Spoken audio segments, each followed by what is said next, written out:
जटाधराय जटाधराय जटाधराय जटाधराय गंगाधराय गंगाधराय गंगाधराय गंगाधराय। ओम नमः शिवाय ओम नमः शिवाय ओम नमः शिवाय ओम नमः शिवाय। बोले भगवान सरकार की।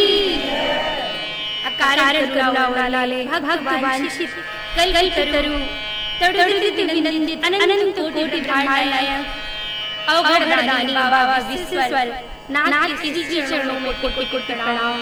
पूज्य पाद गुरुदेव भगवान के श्री चरणों में कोटि कोटि दंडवत प्रणाम। श्री गौरव बाबा की भाव में उपस्थिति में, श्री जगन्नाथ स्वामी की भाव में उपस्थिति में हम सब श्रोताओं के कष्टहार पालनहार श्री बाबा भूत भवन सरकार को कोटि कोटि प्रणाम। कथा प्रांगण में उपस्थित श्रद्धा में माताएं भाई बंधु श्रोतागण विद्वत जन संत जन विरजन आप सभी को मेरा कोटि कोटि प्रणाम। आइए शिव महापुराण की द्वितीय दिवस की पावन लीला में उपस्थित होकर के हम सब जाने कि शिव जी कौन है, शिव जी की पूजा क्यों करनी चाहिए, शिव जी की पूजा की विधि क्या है। और शिव जी ऐसा देवता है मृत्युलोक में जो सबसे जल्दी प्रसन्न हो जाता है। अगर आप शिव जी की भक्ति करेंगे तो आपको अवध नारायण की भक्ति मिलेगी। तो आज सौनकादि ऋषियों के मध्य में सूत जी प्रधान वक्ता के रूप में है। और आज सौनकादि ऋषि प्रश्न करते हैं कि बताइए कि शिव जी की पूजा का विधान क्या है और शिव जी की पूजा कौन कर सकता है। आपने देवी भागवत सुनी होगी, महापुराण सुनी होगी, रामचरितमानस सुना होगा, श्रीमद् भागवत की कथा सुनी होगी, पर आपने देखा होगा सबको अधिकार नहीं है, सबको उसकी पूजा करने का अधिकार नहीं है। सब वर्ण के लोग मंदिर में नहीं प्रवेश कर सकते, पर शिव महापुराण की कथा कहती है कि शिव के शिवालय में हर व्यक्ति आ सकता है। और यहाँ तक कि शिव महापुराण क्या कहती है, जो पंचाक्षर मंत्र ओम नमः शिवाय का जप करता है ना, अगर कोई क्षत्रिय शिवाक्षर मंत्र का जाप कर ले 5 लाख तो वो ब्राह्मण बन जाता है। क्षत्रिया पंचलक्षेण क्षत्रमपि सति पुनश्च पंचलक्षेण क्षत्रियो ब्राह्मण भवे। अगर कोई क्षत्रिय 5 लाख ओम नमः शिवाय का जाप कर ले तो ब्राह्मण वृत्ति को धारण कर लेता है। और ऐसा किसी शास्त्र में वर्णन नहीं है कि कोई वृत्ति बदल ले। कहते हैं ना, रामचरितमानस में काक होई पिक बकऊ मराला, भगवान की कथा सुन करके कौवा भी कोयल जैसा बोलने लगता है, कौवा भी कोयल बन जाता है, पर शरीर से नहीं, वृत्ति से। वही शिव महापुराण की कथा कहती है कि वृत्ति बदल जाती है। अगर वो क्षत्रिय है, वो युद्ध करता है, रणभूमि में जाता है और 5 लाख नमः शिवाय का जप कर ले तो वो क्षत्रिय से ब्राह्मण बन जाता है। ये है शिव जी की कथा, जिसको भावी मेट सकई त्रिपुरारी। आपके भाग्य को दुनिया में कोई देवता नहीं है जो मिटा सके, लेकिन शिव जी चाहे तो आपके भाग्य की रेखाओं को मिटा सकते हैं और वो सर्वस्व प्रदान कर सकते हैं। तो आज शिव जी की पूजा के लिए कहते हैं सूत जी, पूजया शिव भक्तस्य शिवा प्रीत तरो भवे। अगर कोई शिव भक्त शिव की पूजा करता है, निरंतर करता है, तो उसे ये नहीं जानना चाहिए कि ये शिव भक्त है। क्या कहती है शिव महापुराण, शिव प्रीत तरो भवेत। वो शिव जी का इतना प्रिय हो जाता है कि शिव जी में और शिव भक्त में कोई अंतर नहीं समझना चाहिए। शिवस्य शिव भक्तस्य भेदो नास्ति शिवो हिना। दोनों में भेद नहीं करना चाहिए। शास्त्र कहता है, शिव महापुराण की कथा कहती है कि शिव जी में और शिव भक्त में कोई भेद नहीं करना चाहिए। और यहाँ तक कि अगर कोई स्त्री पुरुष, अगर स्त्री शिव जी की भक्त है तो वो सती स्वरूपा माता पार्वती है, और कोई पुरुष अगर शिव जी की भक्ति करता है तो वो साक्षात शिव है। इस प्रकार शिव जी के पूजा का उपाय बताते हुए सूत जी कहते हैं कि दुनिया में कोई ऐसा देवता है जो आपको बंधन से मुक्त कर सकता है। हमारे ठाकुर जी भी कर सकते हैं आपको बंधन से मुक्त, क्योंकि शिव और नारायण में कोई भेद नहीं है। शिव ही नारायण है और नारायण ही शिव है। आपने कल की कथा सुनी थी कि जब ज्योतिर्लिंग रूप में भगवान शिव प्रकट हुए तो ब्रह्मा और विष्णु देख करके आश्चर्यचकित रह गए, ये कौन है? दोनों आपस में लड़ने लगे। तब शिव जी अपने रूप में प्रकट होते हैं और नारायण से प्रसन्न होकर के कहते हैं कि नारायण मुझे सत्य बहुत प्रिय है, जैसा है कोई, जैसा भी है। अगर वो पापात्मा है तो वो आकर के कह दे शिव मैं पापात्मा हूँ, हे नारायण मैं शिव का भक्त हूँ, मैं पापात्मा हूँ, मैं दुरात्मा हूँ, मैं दुराचारी हूँ, बस कह दो, शिव से एक बार कह दो, वो तो अपने अनुसार बना लेता है। तो शिव जी कहते हैं कि नारायण आपने अप्रिय नहीं बोला, असत्य नहीं बोला, जबकि ब्रह्मा जी ने असत्य बोला बड़ा बनने के लिए, और मेरे सामने असत्य किसी का चलता नहीं है। इसलिए मैं आपको वरदान देता हूँ कि जो व्यक्ति मुझ में और आप में कोई अंतर समझेगा वो नरकगामी होगा। इसलिए नारायण और शिव में कोई भेद नहीं है। भगवान शिव की ग्रहण कैसे करनी चाहिए? पूजया तू महेशो ही प्राकृता परम शिवा, प्रसादम कुरुते सत्यम पूजकस्य विशेषता। पूजया तू महेशो ही, महेश की पूजा कैसे करनी चाहिए? हम लोग ये प्रकृति का दर्शन करते हैं, है ना। आजकल बाढ़ आ रही है, सूखा हो रहा है, प्रकृति नष्ट हो रही है। ये प्रकृति और परमात्मा में कोई अंतर नहीं है। प्रकृति और पुरुष दो भागों में विभेद हुआ भगवान का। प्रकृति के रूप में हम आपका पालन कर रही है वही आदि शक्ति, और वही पुरुष के रूप में हमारे पिता बन करके हमारा पालन पोषण करते हैं। तो शिव जी जो है वो आत्मा राम है। आत्मा राम के पास 3 प्रकार की मुक्तियां हैं। देखिए हम लोग कहते हैं ना कि हे भगवान जल्दी से मुक्ति मिल जाए और इस संसार बंधन से चले जाएं, छूट जाएं, और कम से कम वैकुंठ चले जाएंगे तो आराम रहेगा। लेकिन एक बार बताएं, वैकुंठ और मुक्ति में बड़ा अंतर है महाराज। आप गोलोक धाम जाना चाहते हो, आप वैकुंठ जाना चाहते हो, आप स्वर्ग लोक जाना चाहते हो, ये आप डिसाइड करोगे कि आपको जाना कहाँ है। जैसे कि हम बाहर तीर्थ यात्रा में गए, अब ये हम डिसाइड करेंगे कि हमको धर्मशाला में रहना है, कि हमको 3 स्टार होटल में रहना है, कि हमको 5 स्टार होटल में रहना है, कि हमको 7 स्टार होटल में रहना है। आप जैसे स्वर्ग जाना है, ये कौन सा स्टार होटल है? 3 स्टार होटल है। स्वर्ग में 3 स्टार होटल है, थोड़ा व्यवस्थाएं हैं। वैकुंठ में उससे ज्यादा व्यवस्थाएं हैं, फिर गोलोक में उससे ज्यादा व्यवस्थाएं हैं।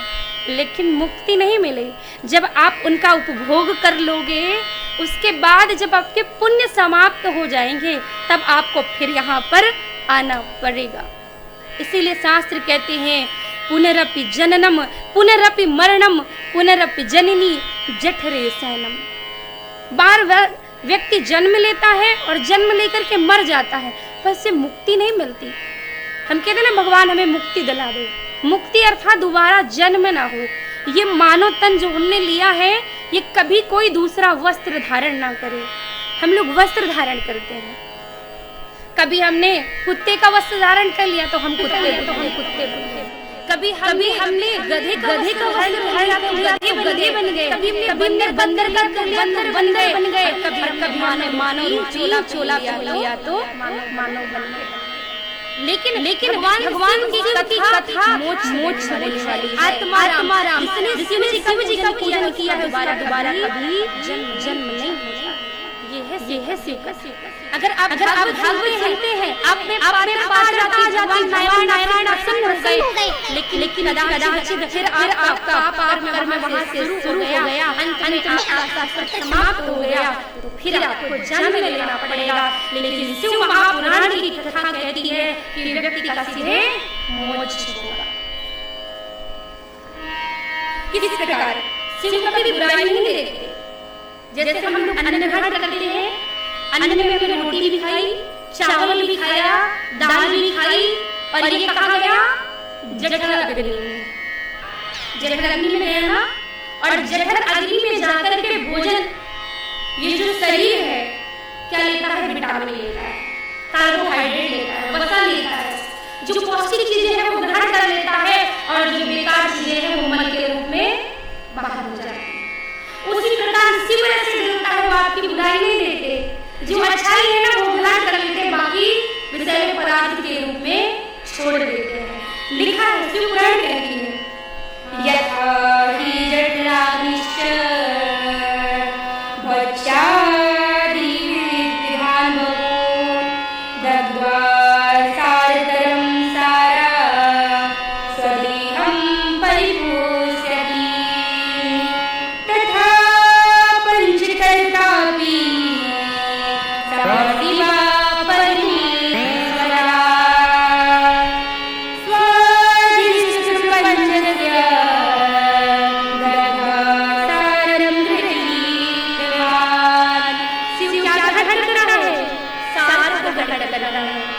अच्छाइयों को ग्रहण करता है और बुराइयों को छोड़ देता है।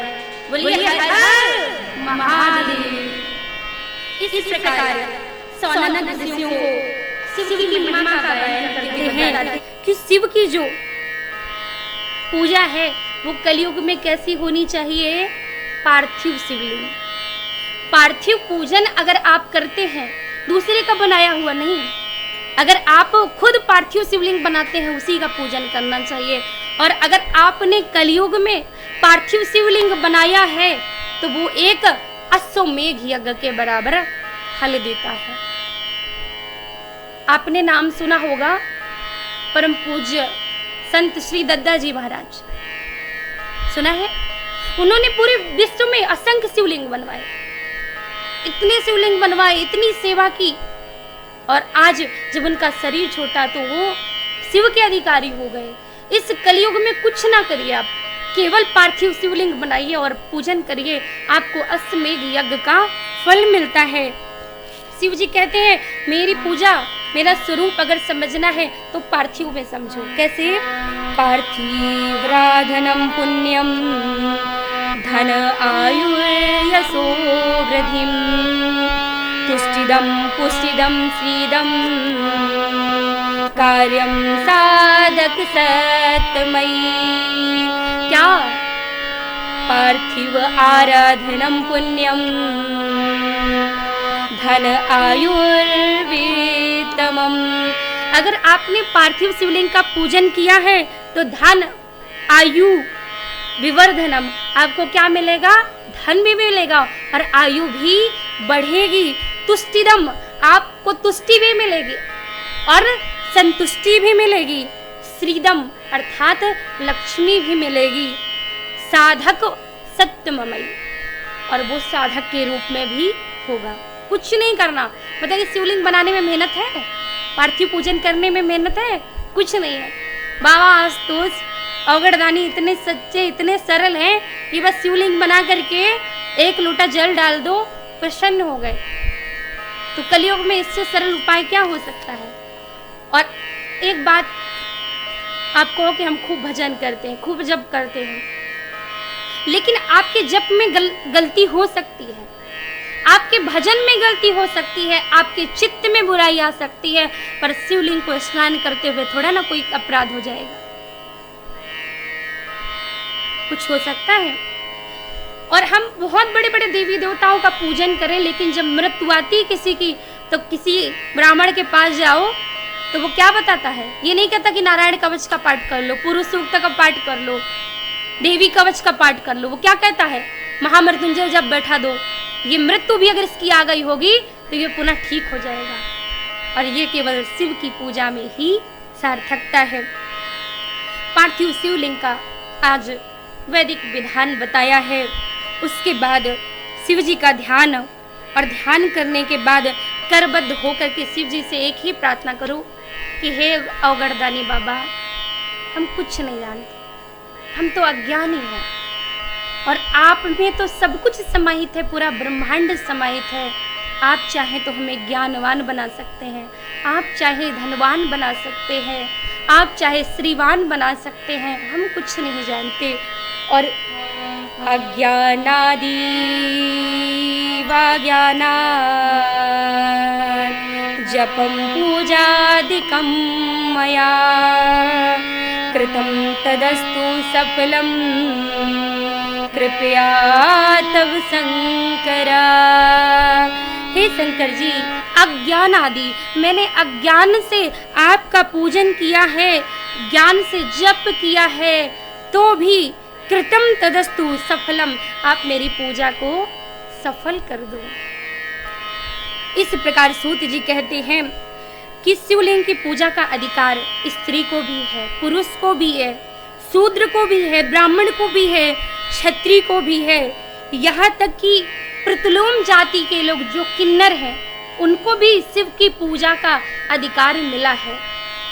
देखिए, देव जो होते हैं वो विचार करते हैं, है ना, कि पात्र है कि नहीं है, जाति है कि नहीं है, लेकिन महादेव इसीलिए कहलाए क्योंकि वो सबको अधिकार समझते हैं, सब जीव उनका पुत्र है और वो सब के पिता हैं, और पिता किसी पुत्र में भेद नहीं करता है, पिता के लिए सारी संतान उसकी अपनी है। उसी प्रकार शिव भी इस संसार में किसी में भेद नहीं करते, उनके लिए सब उनके अपने हैं। और आज ब्राह्मण, क्षत्रिय, वैश्य, शूद्र सबको शिव जी का पूजा का अधिकार मिला। उसके पश्चात सूत जी आज भस्म का महत्व बताते हैं।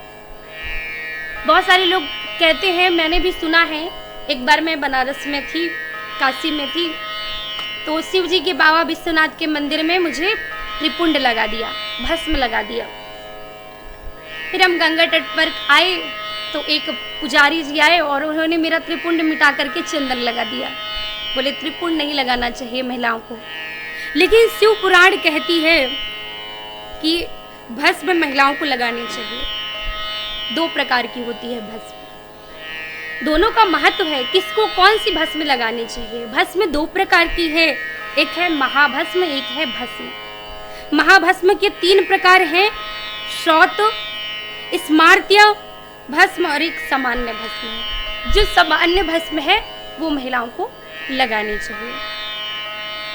और ये जो श्रौत और स्मार्ति है, इसका अधिकार केवल और केवल ब्राह्मणों को है, क्योंकि ब्राह्मण ही वैदिक मंत्र जानते हैं और वही वैदिक मंत्र पढ़ करके इस त्रिपुंड का उपयोग कर सकते हैं। और तीसरा जो साधारण भस्म है वो सभी को धारण करना चाहिए। और शिव महापुराण की कथा कहती है कि शिव त्रिपुंड लगाते हैं। त्रिपुंड का अर्थ होता है, जो रामानंदी होते हैं, एक ये ऊर्ध्व, एक ये ऊर्ध्व और एक ये ऊर्ध्व होता है, बीच में आसन होता है, ये भी त्रिपुंड है, लेकिन ये दूसरे प्रकार का त्रिपुंड है। और शिव महापुराण कहती है कि भगवान शिव, विष्णु, उमा देवी, लक्ष्मी, आदि देव एवं देवियां अपने मस्तक पर त्रिपुंड भस्म धारण करते हैं। और यहाँ पर त्रिपुंड लगाने का अधिकार भी सभी वर्णों के लोगों को दिया है भगवान शंकर की शिव महापुराण में। उसके बाद त्रिपुंड की जो 3 रेखाएं हैं, ये जानना जरूरी है ना कि हम तिलक धारण करते हैं तो ये है क्या। जो पहली रेखा है वो आकारवाची है। ओम कहते ना, ओम आ उ मा, 3 शब्द से मिलकर बना है ओम। आकार, उकार, मकार। तो आ शब्द जो पहली रेखा है वो आकारवाची है, और उसके देवता है महादेव। पहली रेखा के देवता है महादेव, और द्वितीय रेखा है उकारवाची। उकारवाची यजुर्वेद से लिया गया है शब्द, और इसके देवता है महेश्वर। पहले देवता है महादेव, दूसरे महेश्वर, और तीसरा जो शब्द है मकारवाची, वो सामवेद से लिया गया है और इसका प्रतिनिधित्व करते हैं शिव। और इसके अतिरिक्त जो तीनों रेखाएं हैं त्रिपुंड की, वो 3 रेखाएं कौन सी हैं? पहली रेखा है उपासना, पहली रेखा क्या है? उपासना। दूसरा कर्म और तीसरा ज्ञान। जीव 3 चीजों से अपना कल्याण कर सकता है, या तो उपासना से, दूसरा कर्म से। अच्छे कर्म करिए, कर्म करते रहिए। कर्म तो हर व्यक्ति को करना पड़ता है। जिस मुख से हम अनाप शनाप बकते हैं, उसी मुख से हमें राम कहना है। एक गलत काम हो गया और उसी मुख से एक अच्छा काम हो गया। तो अगर कर्म को अच्छा कर लिया जाए तो जीव का कल्याण हो सकता है। और तीसरा ज्ञान से व्यक्ति का कल्याण हो सकता है। और इन 3 जो ये त्रिपुंड धारण करते हैं, ये शिव की शक्तियां हैं। शिव जी ने विधान रखा कि रुद्राक्ष और त्रिपुंड धारण करने वाले व्यक्ति को कभी यमलोक नहीं जाना पड़ेगा। अच्छा, एक बात बताएं कि हम लोग कहते हैं ना कि बस जीवन में अंतिम समय इतना अच्छा हो जाए कि यमराज हमें लेने ना आए, कहते हैं ना। यमराज क्या है? यमराज को ऐसे समझिए जैसे कि हम कोई बुरा कर्म करते हैं, कुछ करते हैं, मारपीट लड़ाई झगड़ा करते हैं, तो हमारी कंप्लेन कहाँ लिखी जाती है? बोलिए ना, थाने में। किसी से झगड़ गए और हमारी कंप्लेन कहाँ लिखी? थाने में जाती है। थाने में गई तो थाने से लोग आएंगे लेकर के लेकर कि आपके अलावा महाराज ये कंप्लेन लिखी गई है, कहेगा ना। और उसी धारा के तहत आपको अरेस्ट कर लिया जाएगा और आपको दंड मिलेगा। तो वैसे ही कर्म को समझिए, अच्छा कर्म किया या बुरा कर्म किया, वो एक लेटर पैड में लिख करके भगवान के पास जाता है, FIR हो गई। FIR से भगवान ने अपने सैनिक गणों चित्रगुप्त को भेजा कि जाओ इस व्यक्ति का FIR लेटर लेकर के जाओ और इसे पकड़ करके लेकर के आओ। तो चित्रगुप्त जाते हैं, गिनाते हैं, आपने ये गलती की, आपने ये गलती की, इस धारा के तहत आपको इस नरक में डाला जाता है और जब सजा पूरी हो जाएगी तब फिर अपने लोक को आओगे, अर्थात अपने घर को लौट करके आओगे, फिर जन्म होगा। तो इसीलिए कहते हैं जीवन में अच्छा कर्म करना चाहिए। जब इस धरती पर व्यक्ति को बुरे कर्म करके सजा मिल जाती है तो फिर तो जगत पिता जगदीश्वर है, वो तो सबके लिए बैठा है। सोचिए, इस धरती पर हम कोई गलत काम करते हैं तो व्यक्ति को जेल जाना पड़ता है, उसी प्रकार जब हम यहाँ से बुरा कर्म करके जाएंगे तो हमें भी तो अपनी जेल में जाना पड़ेगा ना। इसलिए शिव इन सब चीजों से व्यक्ति को मुक्त करते हैं। शिव कहते हैं कि जो त्रिपुंड और जो गले में रुद्राक्ष धारण करता है उसको कभी यमराज हाथ नहीं लगा पाते। आज कथा का देखा जाए तो तीसरा दिन है, पर वैसे दूसरा दिन है। तो मैं 2 दिन से यही कहती आई हूं कि शिव ही मृत्यु लोक के देवता है। अगर शिव को आपने मना लिया तो समझ लीजिए कि आपने हर जगह अपनी पहुंच बना ली। किसी के घर जाना है, कुछ सामान लेना है उससे, तो उसकी अनुमति के बिना सामान मिलेगा नहीं। और शिव जी की अनुमति के बिना यमराज किसी को ले नहीं जा सकता। मृत्युलोक में आने के लिए शिव जी की अनुमति लेकर के यमराज को, जीव को कर्म बंधनों में बांध कर ले जाना पड़ता है। लेकिन शिव के जब आराधन में हम लोग होंगे तो यमराज कभी आएगा नहीं। इस प्रकार भस्म का महत्व बताते हैं। अब रुद्राक्ष की महिमा को गाया है। एक बार भगवान शिव भाव विवल होकर के आर्त भाव से प्रभु का भजन कर रहे थे। उसी समय शिव जी की आंखों से आंसू गिरे और उन्हीं से वो रुद्राक्ष के रूप में परिणित हो गए। रुद्राक्ष कितने प्रकार के होते हैं पता है किसी को? पता है? नहीं पता। और आजकल तो महाराज कुछ भी हो सकता है, कलियुग है। यहाँ कितने नकली रुद्राक्ष बनते हैं और पता नहीं कितने मुख बन जाते हैं। वैसे शास्त्रों में वर्णन है, शिव महापुराण में वर्णन है कि 14 प्रकार के रुद्राक्ष होते हैं। एक मुखी रुद्राक्ष जो होता है वो शिव का स्वरूप है। रुद्राक्षया विविधा प्रोक्त तेषां भेदनां वदाम्यहम् शृणु पार्वती सद्भक्त्या भुक्ति मुक्ति फल प्रदान। क्या देता है रुद्राक्ष? भुक्ति मुक्ति फल प्रदान। रुद्राक्ष आपको भुक्ति भी देता है। भुक्ति अर्थात हम चाहते हैं ना इस संसार में खूब अच्छा यश वैभव संपन्न हो, खूब अच्छे से आनंद से रहें, ये भुक्ति हो गई। और इसके बाद व्यक्ति को क्या चाहिए? मुक्ति, कि सब कुछ भोगते हुए हम मुक्ति की ओर चले जाएं। तो ये रुद्राक्ष मुक्ति भी देने वाला है और फल भी प्रदान करने वाला है। तो एक मुखी रुद्राक्ष को भगवान शिव का स्वरूप ही समझना चाहिए। इसके दर्शन से दुष्टों का विनाश होता है। दो मुखी रुद्राक्ष देव देवेश है, जिसका दर्शन करने से सभी मनोवांछित फल पूर्ण होते हैं। कल्पवृक्ष का नाम सुना है?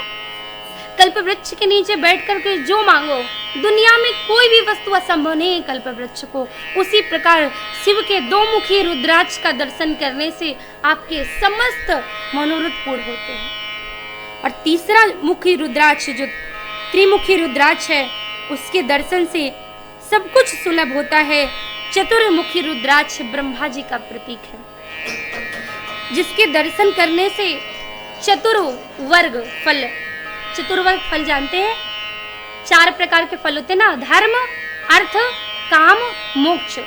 और जो चतुर्मुखी रुद्राक्ष को धारण करता है उसे चारों फलों की प्राप्ति होती है।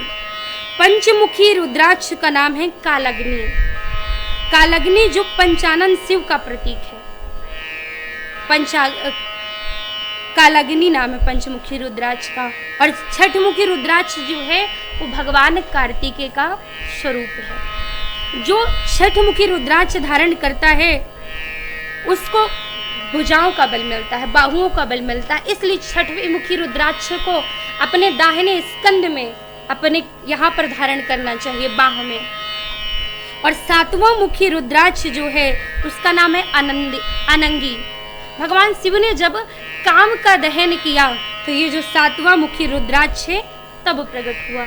अगर किसी योगी को पहनना है, जिसके मन में कामादि विकार है और वो सोचता है कि ये नष्ट हो जाए, हम इनसे दूर हो जाएं, तो उसे 7 मुखी रुद्राक्ष पहन लेना चाहिए। और अष्टमुखी रुद्राक्ष है वसु मूर्ति, ये भैरव जी का प्रतीक है और ये सदैव रक्षा करता है, एक कैसे द्वारपाल की तरह। तो जिसको अपने रक्षा के लिए पहनना हो तो वो अष्टमुखी रुद्राक्ष धारण कर सकता है। 9 मुखी रुद्राक्ष है कपिल मुनि का और 10 मुखी रुद्राक्ष स्वयं विष्णु नारायण का प्रतीक है। 11 मुखी रुद्राक्ष भगवान शिव का और 12 मुख रुद्राक्ष आदित्य नारायण भगवान का। और सूर्य ही एक ऐसे देवता है जो जगत को प्रकाशित करते हैं और अगर इसे हृदय में धारण किया तो वो आपके हृदय को भी प्रकाशित करेंगे। इसलिए 12 मुखी रुद्राक्ष भी पहनना चाहिए। 13 मुखी रुद्राक्ष है विश्व देव का और चतुर्मुखी रुद्राक्ष साक्षात शिव है। जो चतुर्मुखी रुद्राक्ष धारण करता है ये मिलता नहीं है जल्दी, और अगर मिल जाए तो समझिए कि ये साक्षात शिव है। जब शिव यमराज के गढ़ लेने आएंगे तो वो बिल्कुल प्रणाम करते हुए, महाराज आप शिव हो, आपको हम छू नहीं सकते, ऐसा बिहेव करेंगे, ऐसा व्यवहार करेंगे। इस प्रकार रुद्राक्ष की महिमा बताई है और कहते हैं कि मस्तक पर त्रिपुंड धारण करने वाले को मुख से सदैव पंचाक्षर मंत्र का जप करना चाहिए। पंचाक्षर मंत्र कौन सा है? कौन सा है? कौन सा है? हाँ, तो आइए भाव से कहें, ओम नमः शिवाय, ओम नमः शिवाय, ओम नमः शिवाय, ओम नमः शिवाय, ओम नमः शिवाय, ओम नमः शिवाय, ओम नमः शिवाय,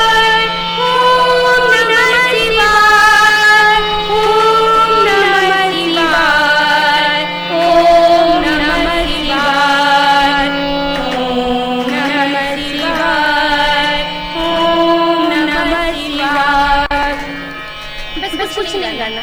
कितना सरल साधन है ना। केवल ओम नमः शिवाय का जप करिए और दुनिया की समस्त सिद्धियां, समस्त वैभव, समस्त ऐश्वर्य आपको मिल जाएंगे।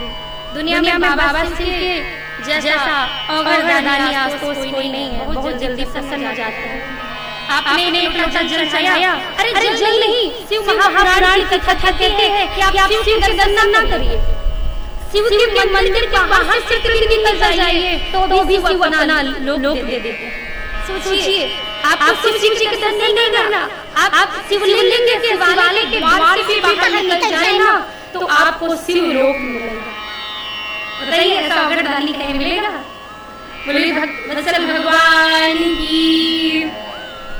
इस प्रकार आज भगवान शिव स्वयं माता पार्वती को रुद्राक्ष की महिमा सुनाते हैं और कहते हैं कि भगवती पार्वती रुद्राक्ष को धारण करने वाले को कभी यमलोक की यातना नहीं भोगनी पड़ती देवी, ऐसा मैंने स्वयं वरदान दिया है। इस प्रकार सुनादी ऋषियों को सुनाते हुए शिव महापुराण की प्रथम संहिता विंध्येश्वर संहिता को प्रणाम करते हुए आइए द्वितीय संहिता रुद्र संहिता के षष्ठी खंड में प्रारंभ करें।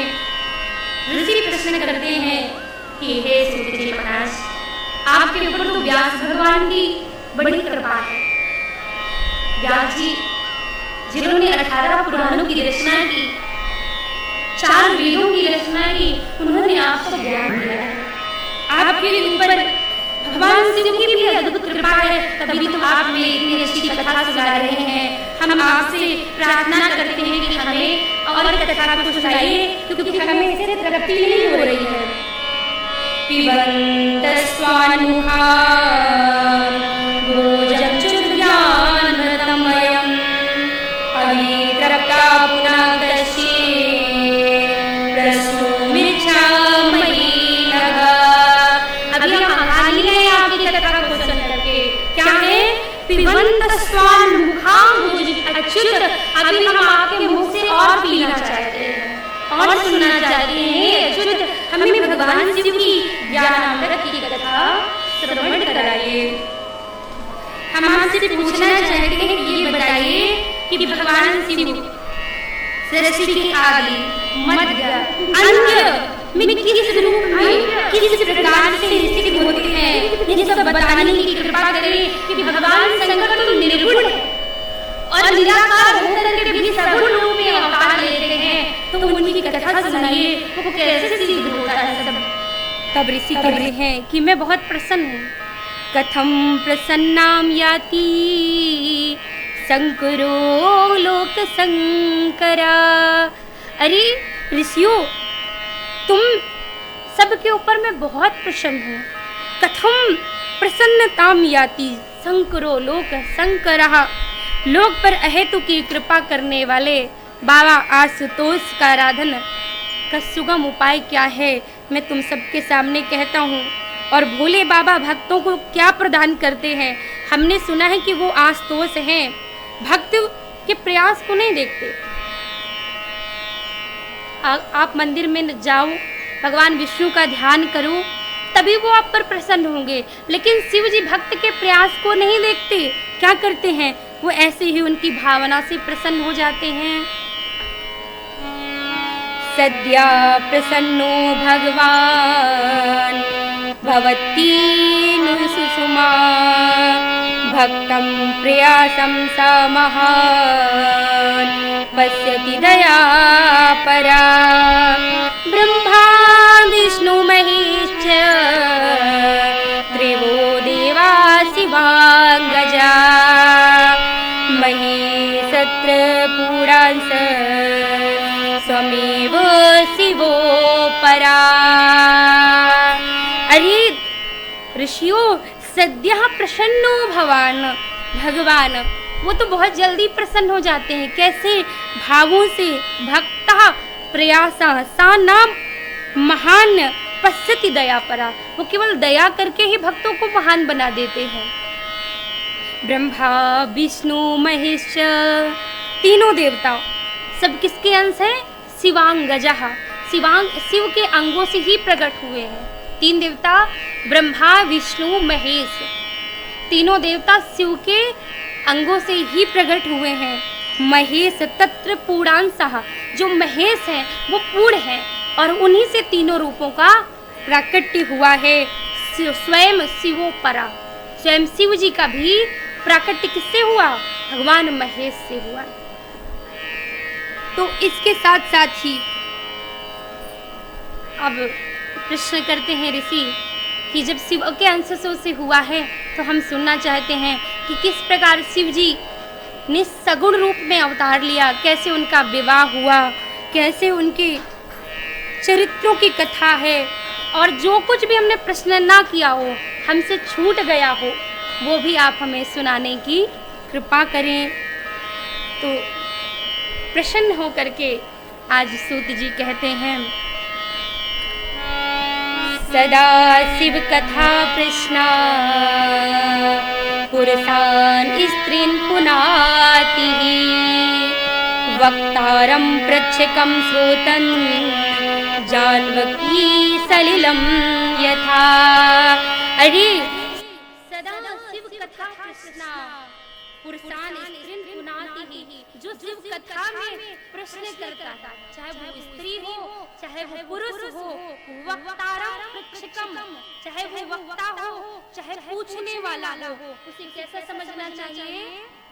स्रोत जानवी सलिलम यथा, जिस प्रकार गंगा जी पवित्र है उसी प्रकार शिव के श्रोता और वक्ता को भी पवित्र समझना चाहिए।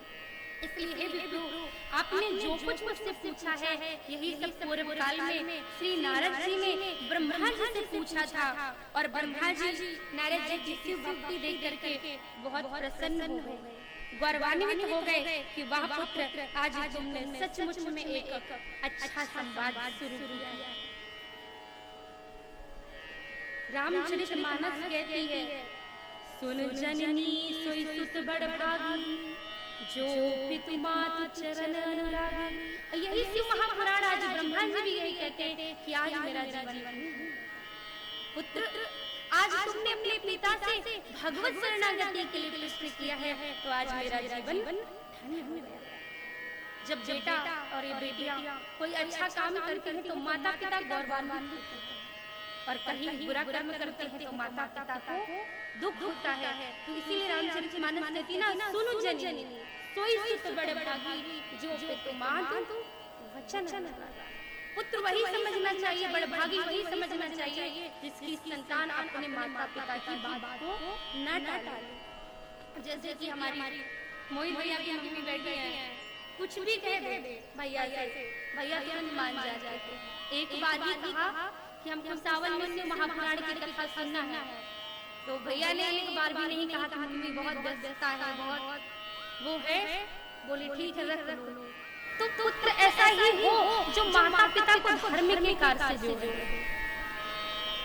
वही पुत्र अपने माता पिता को स्वर्ग पहुंचा सकता है जो माता पिता का वचनानुरागी हो। बहुत सारे बच्चे हैं जो अपने माता पिता का तीर्थ यात्रा कराते हैं, और बहुत सारे ऐसे बच्चे भी हैं जो अपने माता पिता को वृद्धाश्रम पहुंचा देते हैं। तो ये तो जीवन में अपने अपने कर्मों का फल है। इसलिए कुछ दो या ना लो अपने बच्चों को, लेकिन संस्कार के बिना हर व्यक्ति, जिस प्रकार एक स्त्री बिना श्रृंगार के अपूर्ण लगती है, उसी प्रकार व्यक्ति का जीवन भी बिना संस्कार के अपूर्ण लगता है। आप कहीं जाइए, अगर आप में संस्कार है तो आप हर जगह पूजमान है, और अगर आप में संस्कार नहीं है तो कोई आपको पूजने वाला नहीं। लोग कहते हैं अरे आजकल लोगों की पहचान हो सकती है, जो एक बढ़िया वस्त्र धारण करता है वो भी साधु नहीं है, और एक जो मैला कुचला वस्त्र धारण करता है वो भी साधु। संध्या भगवत शरणागति की प्रवृत्ति चित्त होता है, मन होता है, शरीर नहीं होता, आत्मा होती है। ये शरीर तो हमेशा पवित्र है, लेकिन चित्त हमेशा पवित्र होता है, इसलिए उसे पवित्र रखो। तो आज ब्रह्मा जी का मन बड़ा प्रसन्न हो गया। वाह पुत्र, आज तुमने बहुत अच्छा प्रश्न संवाद शुरू किया है, इसलिए मैं तुम्हें सुनाने के लिए उद्यत हूँ। तुम सावधान होकर के श्रवण करो। अब सूत जी भी ये प्रसंग शौनक आदि ऋषियों को श्रवण कराते थे। अब ब्रह्मा जी के द्वारा नारद जी सुन कर प्रफुल्लित हो रहे हैं और ब्रह्मा जी सुनाने लगे कि एक बार नारद तुम्हारी तप की इच्छा हुई कि जाकर के कहीं तप कर। जीवन में एक बात बताइए, हर काम की इच्छा होती है करने, अरे ये भी कर लें, वो भी कर लें, धन इकट्ठा कर लें, बेटे को जॉब में लगा दें, बेटे की शादी कर ले, नाती पोता हो जाए, हर चीज की इच्छा आती है, पर जीवन में तप की इच्छा नहीं आती है कि तप कर ले, नहीं आती। लेकिन शिव महापुराण कहते हैं तप की आवश्यकता नहीं है, केवल शिव कहने से जीव का कल्याण हो सकता है, तो उसे तप करने की क्या आवश्यकता है। और शिव का पूजा करने का समय विधान तो कितना बढ़िया है। 4 से 7 में अगर आप शिव रटते हैं तो उस समय तो साक्षात शिव जी भ्रमण करने आए होते हैं। और जब घर में किसी को बुलाया जाता है और पहले से इनविटेशन दे दो, और जब वो घर में आने वाला हो तो बढ़िया तैयारी करके स्वागत करके प्रसन्न हो जाता है आने वाला व्यक्ति की नहीं। उसी प्रकार शिव जी हैं, 4 से 7 धरती पर विचरण करते हैं और आप उनको बुलाने के लिए तैयारी कर रहे हो, शिव रट रहे हो, तो बाबा प्रसन्न होंगे कि नहीं, अवघड़दानी प्रसन्न होंगे कि नहीं होंगे। तो दुनिया में सबसे सरल मार्ग है। तो नारद जी से कहने लगे कि एक बार श्रेष्ठ मुनि आपकी तप करने की इच्छा है, आप हिमालय की एक गुफा में जा करके तप करने के लिए सुंदर स्वच्छ कल करके भी प्रवाहित नदी वायु वेग से बह रही थी। आपने उस स्थान को ब्रह्म साक्षात्कार की दृष्टि से देखा, वो स्थान अत्यंत रमणीय तप करने योग्य था, और आप जा करके उस स्थान पर बैठ करके तप करने लगे। जीवन में किसी से शत्रुता करने की जरूरत नहीं है, लोग अनायास ही आपके शत्रु बन जाते हैं। नारद जी जब कर रहे थे तब कर रहे थे कि लड़ाई करने गए थे इंद्र से, लेकिन अच्छा काम कर रहे हैं इसलिए इंद्र का सिंहासन हिलने लगा। जीवन में किसी को मित्र बनाने के लिए बहुत यत्न करने पड़ते हैं, लेकिन शत्रु बनाने के लिए कोई यत्न नहीं करना पड़ता। महाभारत की कथा देख लीजिए, अर्जुन और कर्ण का कोई विरोध था? कोई विरोध नहीं था।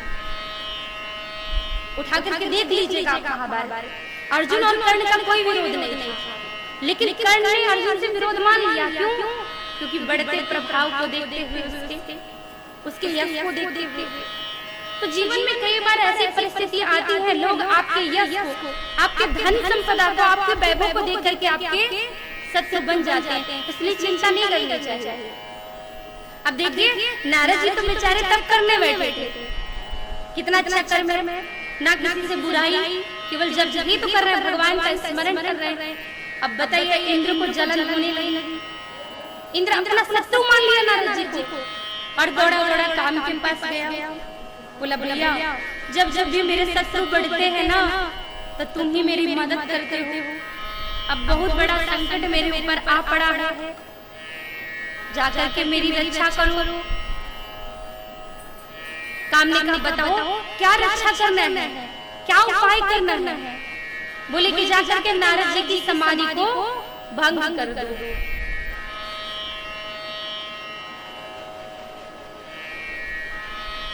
नारद जी की समाधि को भंग कर दो। काम गया और 5 बाणों को लेकर के नारद जी पर प्रहार किया, लेकिन नारद जी की समाधि नहीं खुली।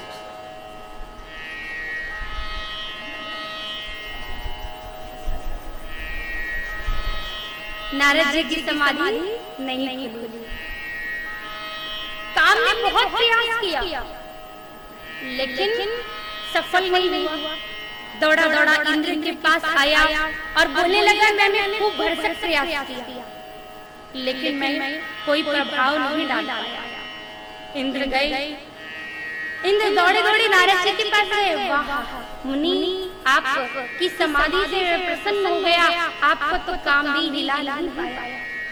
अब तो नारद जी बड़े प्रसन्न हुए, वाह मैंने तो काम को जीता, और काम को ही नहीं, मैंने तो क्रोध को भी जीता।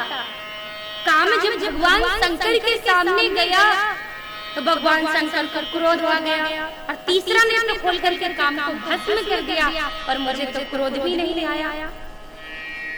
फिर इंद्र ने कहा इतनी बात नहीं है, आपको तो लोभ भी नहीं आया, आप चाहते तो इतने तक करने के बाद मेरा इंद्रासन ले सकते थे, पर आप में तो लोभ भी नहीं आया। अब नारद जी ने सोचा, वाह ये तीन ही चीजें ही व्यक्ति को नरक के मार्ग में ले जाती है। लेकिन ना तो मुझे काम आया, ना तो मुझे क्रोध आया, और ना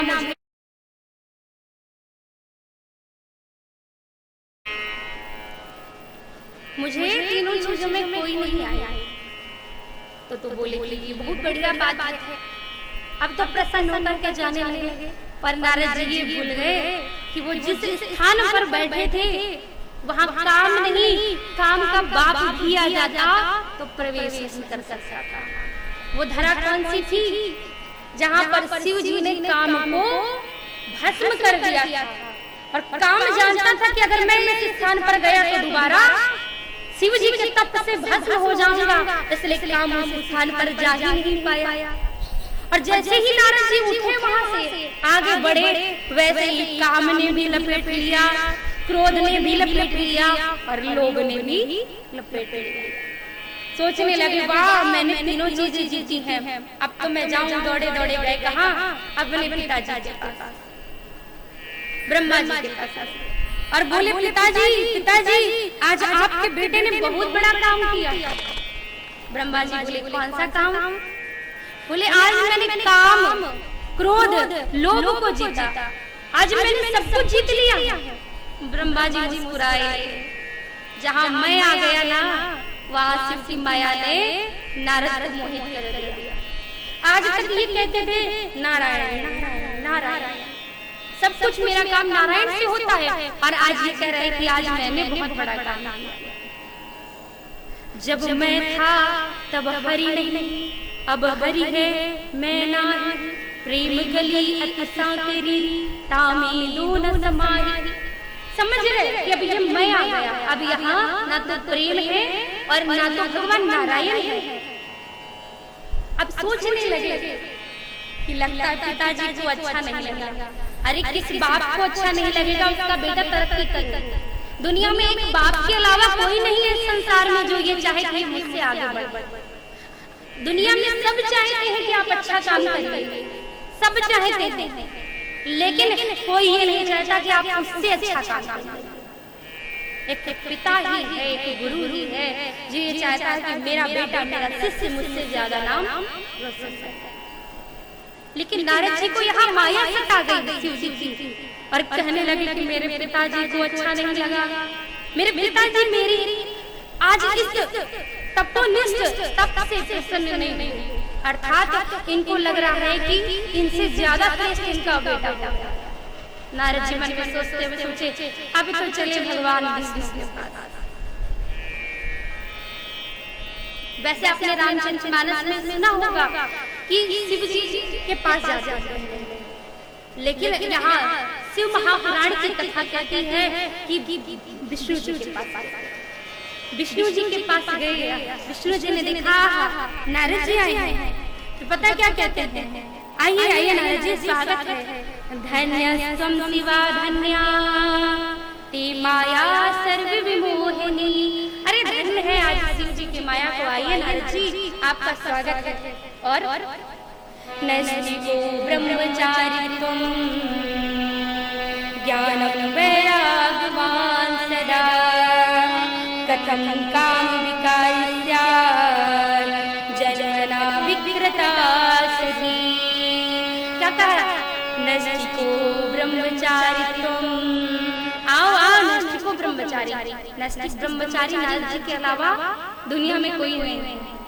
क्योंकि ब्रह्मचारी हो सकता है पर नैष्ठिक ब्रह्मचारी हनुमान जी और नारद जी के अलावा दुनिया में कोई नहीं है। तो कहते हैं नैष्ठिको ब्रह्मचारी त्वम ज्ञान वैराग्यवान सदा। अरे नैष्ठिक ब्रह्मचारी जी, आप में तो ज्ञान और वैराग्य सदा रहती। आइए आइए मेरे बगल में बैठिए। जो भक्त सदैव भगवान के चरणों में बैठता है वही भक्त आज बगल में बैठने की इच्छा करता है कि अब तो हम दोनों बराबरी के हो गए। भगवान मुस्कुराए नारद जी, और भगवान ने सोचा कि जब कोई विकार छोटी सी फुंसी हो तो उसका इलाज कर लेना चाहिए, और थोड़ा सा बढ़ जाए तो बन जाता है फोड़ा, और फोड़े का इलाज तो तभी होता है जब वो पक जाए, तभी उसका ऑपरेशन डॉक्टर भी करता। कच्चे में डॉक्टर ऑपरेशन नहीं करता। तो नारद जी के विकार को देख करके प्रभु समझ गए कि अब ये ठीक होने वाला नहीं है। दवाई तो दी थी ब्रह्मा जी ने, लेकिन दवाई पसंद नहीं आई, तो अब ऑपरेशन होगा लेकिन थोड़े समय बाद होगा। तो इसलिए उसको बढ़ाने के लिए, उसको और बढ़ाने के लिए नारद जी के साथ भगवान व्यवहार कैसा करते हैं। आओ आओ ब्रह्मचारी जी, मेरे बगल में बैठो, तुम तो मेरे बराबर हो, तुम सदैव मुझे प्रणाम करते हो, आज मुझे तुम्हें प्रणाम करना चाहिए।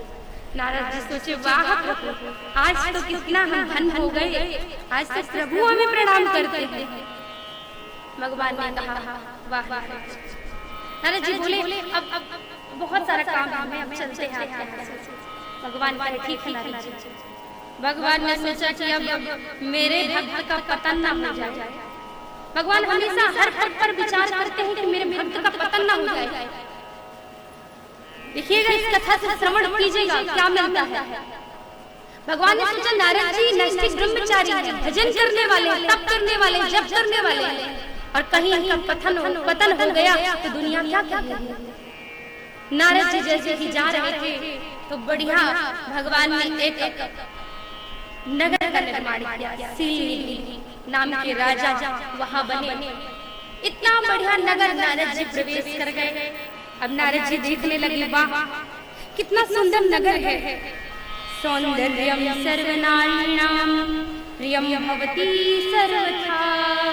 यहाँ पर हर एक व्यक्ति प्रिय लग रहा है, सब ऐसे लग रहा है जैसे लक्ष्मी नारायण का परिकर। सीली राजा ने नारद जी को देखा। आइए आइए नारद जी, स्वागत है, आपका सत्कार है, मेरे नगर में प्रवेश किया। नारद जी बड़े तुरंत सीली राजा अपनी कन्या को लेकर आया।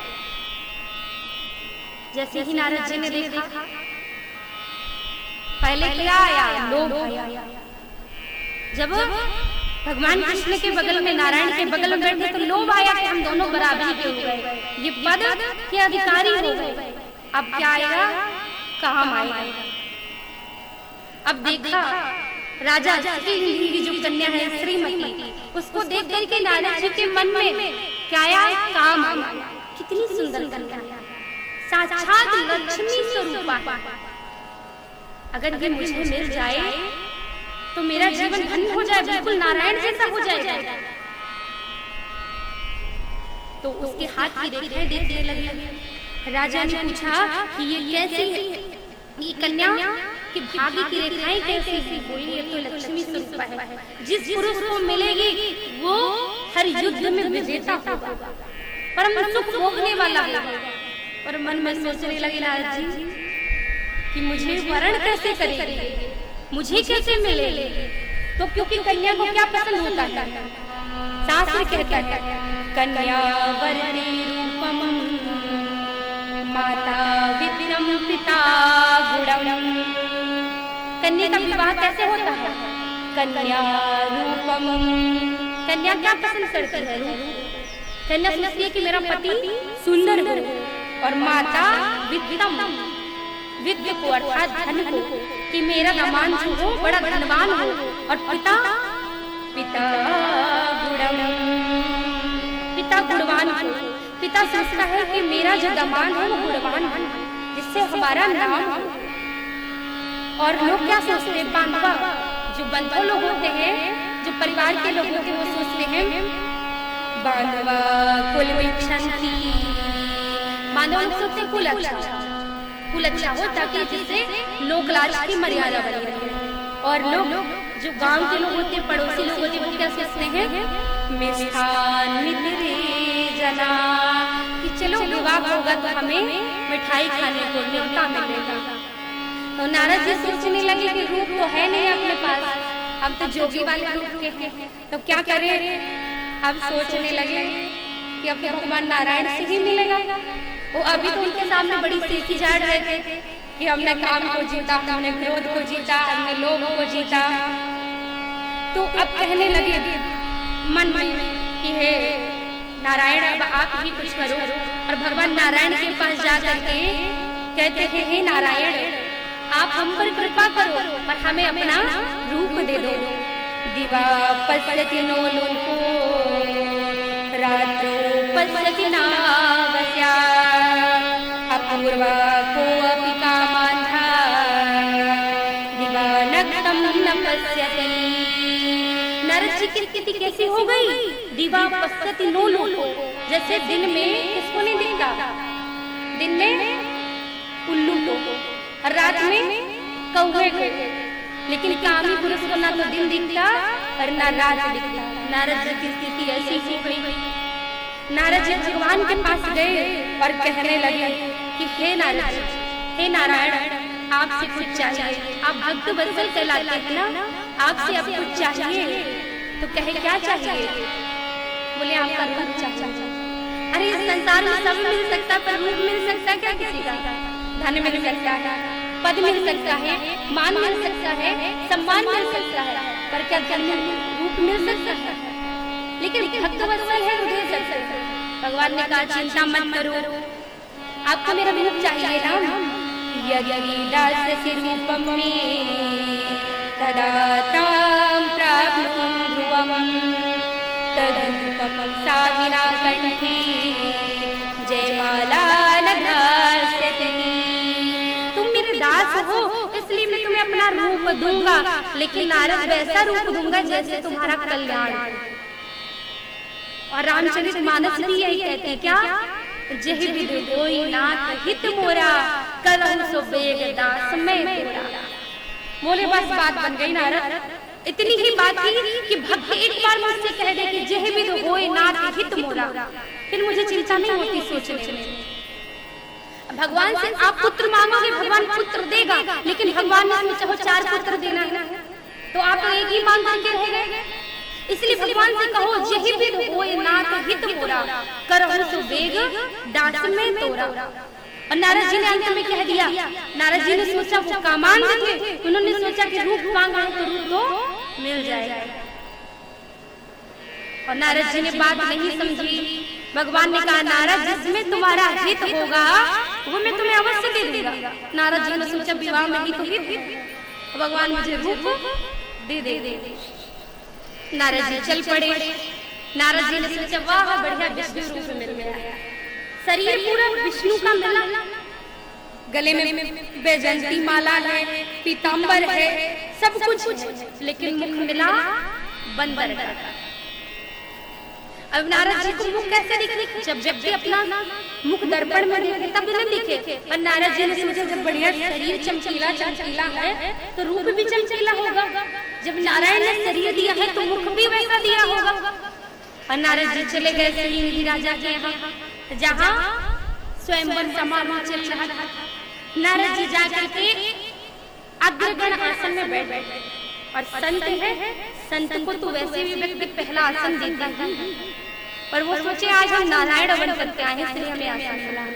और वो श्रीमती आई, उसने जैसे ही नारद जी को देखा विकराल रूप, उसने मुंह फेर लिया। पूरी सभा में जयमाला लेकर के गई। नारद जी सोचे कि घूम फिर के हम ही को पहनाएंगे, क्योंकि हमसे सुंदर तो कोई है ही नहीं। लेकिन सब जगह चक्कर काटे, उतने में भगवान आए और नारायण का परम सुंदर राजा का रूप बना करके अपनी लक्ष्मी को वहां से जयमाला पहना करके ले गए। अब नारद जी सोचने लगे, अरे नारायण का रूप हमें मिला था पर लक्ष्मी नहीं मिली। तब शिवगण, दो शिवगण, भगवान की माया ने शिव जी की माया ने दो शिवगण को पीछे लगा दिया था नारद जी। अब सोचने लगे शिवगण की अब इनको सत्य से अवगत कराया जाए। तो शिवगण गए और जाकर के कहने लगे नारद जी अपना मुख तो देखो। सामने जलाशय से, और जलाशय में जैसे मुख देखा तो अपनी आंखें की बंद की। अब नारद जी को बड़ा क्रोध आया। पहले क्या आया? लोभ, फिर काम, अब क्रोध। और जहाँ ये तीनों विकार उत्पन्न हो जाए वहां व्यक्ति का पतन हो जाता है। लेकिन भगवान जिसके रक्षक होते हैं उसका कभी पतन नहीं होता। एक बार काशी नरेश गोस्वामी तुलसी जी के समय में एक बार काशी नरेश के ग्रह नक्षत्र, कहते हैं ना नवग्रह है, कोई ना कोई परेशान करते ही रहते हैं। अब इतने बुरे दिन आ गए काशी नरेश के कि गोस्वामी तुलसी जी के पास पहुंचे और कहने लगे बाबा आजकल मेरे मार्केस चल रहे हैं और मार्केस में व्यक्ति का बचना भी बड़ा मुश्किल हो जाता है। तो बाबा जी ने पद लेते और कहा कि जब जानी नाथ सहाय करे तब कौन बिगाड़ करे नर तेरो। जब स्वयं ईश्वर रक्षा करने वाला हो तो फिर आपको मारने वाला कौन हो सकता है? कौन आपको कष्ट में पहुंचा सकता है?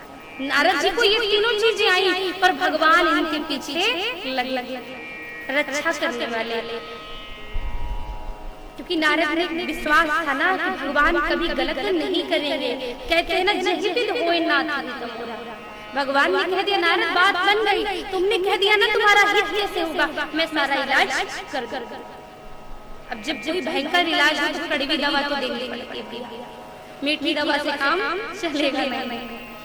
तो आज नारद जी को भी कड़वी दवा मिली।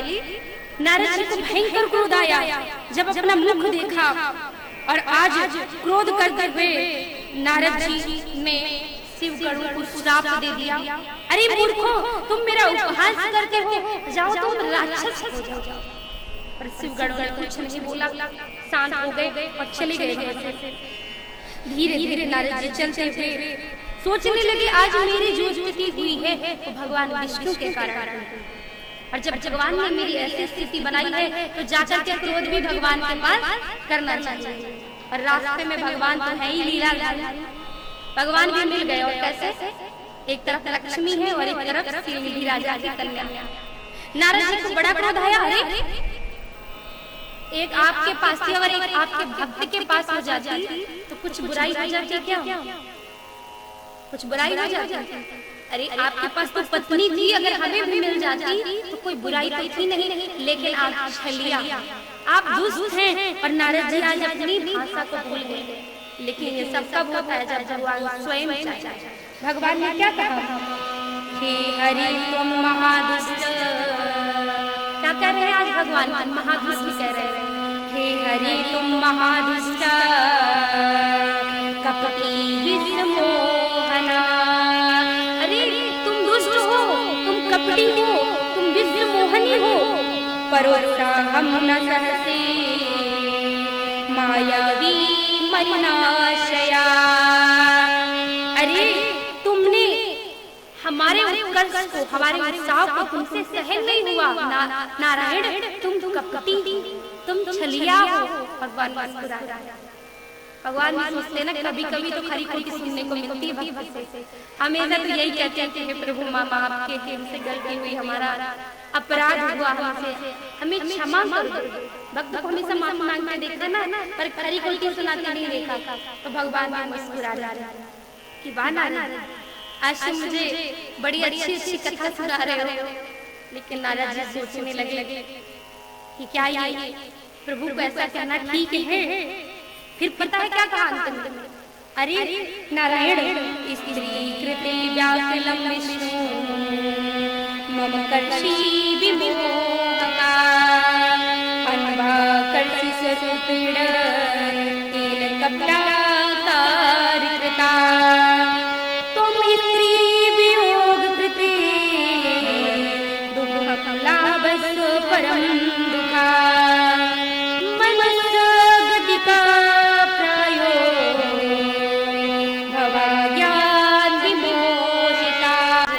नारद जी काम, क्रोध और लोभ से पीड़ित होकर के भगवान को भी अनाथ शनाथ कह दिए कि आप दुष्ट हैं।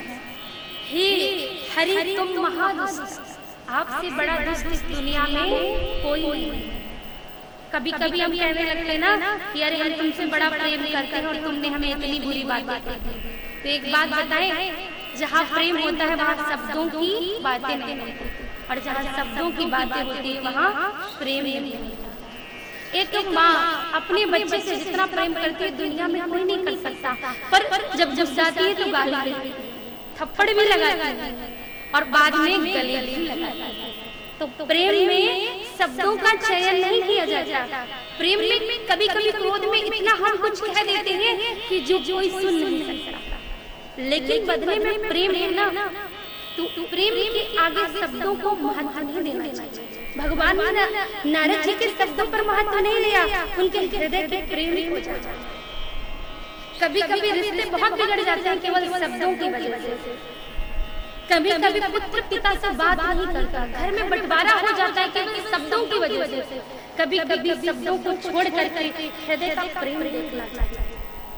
बचपन से जो भाई साथ में बैठ के भोजन किए, बचपन से जिन माता पिता ने हमें अपने हाथ से खिलाया है, बच्चा अगर दिन में 50 बार एक शब्द को बोलता था तो पिता और माता बार बार दोहराते। वही बच्चा बड़ा होकर के शब्दों को महत्व दे करके, वही माता पिता बड़े होकर के शब्दों को महत्व दे करके संबंध तोड़े। भगवान की कथा सिखाती है कि कभी शब्दों को महत्व नहीं देना चाहिए। जहाँ प्रेम, जहाँ अपनत्व और जहाँ पराय है वहाँ शब्दों को महत्व दीजिए, क्योंकि परायों के शब्दों को नहीं सुनना चाहिए, लेकिन अपनों के शब्दों को सुन करके भी उसमें इग्नोर करना चाहिए। इसीलिए भगवान क्या क्या नारायण ने इग्नोर कर दिया ना। नारद ने क्या कहा, 2-4 बार पूरी बात कर। कभी कभी लड़ाई करते थे हम अपनों से, इतना कुछ भूल जाते हैं सामने वाला बोल जाता और फिर इतना विरोध हो जाता है कि हम हमें कभी बात करते हैं। लेकिन यहाँ पर नारद जी के द्वारा बुरे वचन बोले गए और भगवान नारायण चुप रहे। सारी स्थिति 2 मिनट में बदल गई। वही नारद जी रोने लगे, वही नारद जी क्षमा याचना करने लगे। तो रिश्तों को ऐसे ही निभाना चाहिए, भगवान से सीखिए। कहते हैं हे हरि तुम महादुष्ट कपटी विश्वमोहना परवता हम न सहते मायावी मलिनाशया व्याकुलम विष्णु मम कर्ता विमोहका अन्वाकर्षी स्वरूपेण कपटाया त्वं स्त्री दुःखं नावसि परमं दुःखदा मनुष्य गतिका प्रायो भवाज्ञान विमोहिता। आपने मुझे स्त्री में मोहित करके विमोहित कर दिया, इसलिए आप भी मानव बन गए और आप भी स्त्री के वियोग में दर-दर भटको और यही बंदर आपकी सहायता करता। नारद जी ने शाप दिया। उसके बाद भगवान ने अपनी लीला संवरण करके और संवरण करके नारद जी ने देखा यहाँ तो कुछ नहीं है, यहाँ तो केवल भक्त और भगवान। नारद जी रोने लगे, क्षमा मांगने लगे, बोले मया दुरक्तया प्रोक्ता मोहिते बुद्धिता। अरे मैंने अपनी बुद्धि से आपके लिए क्या नहीं कहा, मंद बुद्धि से अनाथ शनाथ बका, ये भाषा ठीक नहीं थी। विष्णु जी बोले क्या, ना खेदम कुरु में, खेद मत करो, जो हो गया बीत गया उसे भूल जाओ ना। तुम मेरे भक्त हो, भक्त वरम तुम नाथ संशया। इसमें कोई संशय नहीं कि तुम मेरे वो भूल जाओ जो हुआ, वो मेरी माया है। कभी कभी ऐसा होता है ना, परिवार में जो बड़े बड़े घर के बुजुर्ग होते थे वो समझाते कि अरे लड़ाई हुई, 4 बर्तन रहते आपस में वहां भटकते रहते हैं, भूल जाओ सब बातें, प्रेम से रहो। और यही होता है सत्पुरुषों का आश्रय लेने से कि मार्ग और दिशा सही मिल जाता है। नारद जी मोहित हुए, सब कुछ किया, गलती सब कुछ नारद जी की। उसके बाद भगवान नारायण ने कहा दुख मत करो, जो हुआ भूल जाओ। शिव महापुराण कहती है श्लोक सहित, इसमें कुछ भी मतलब मिलाया जुलाया नहीं। शिव महापुराण में हर एक श्लोक में भाव ना खेदम गुरु, दुख मत करो, मैं भक्त वरम त्वम ना संशया, तुम मेरे भक्त हो, तुमने मुझे ना सुना था, इसमें कोई संशय नहीं, कोई दो राय नहीं।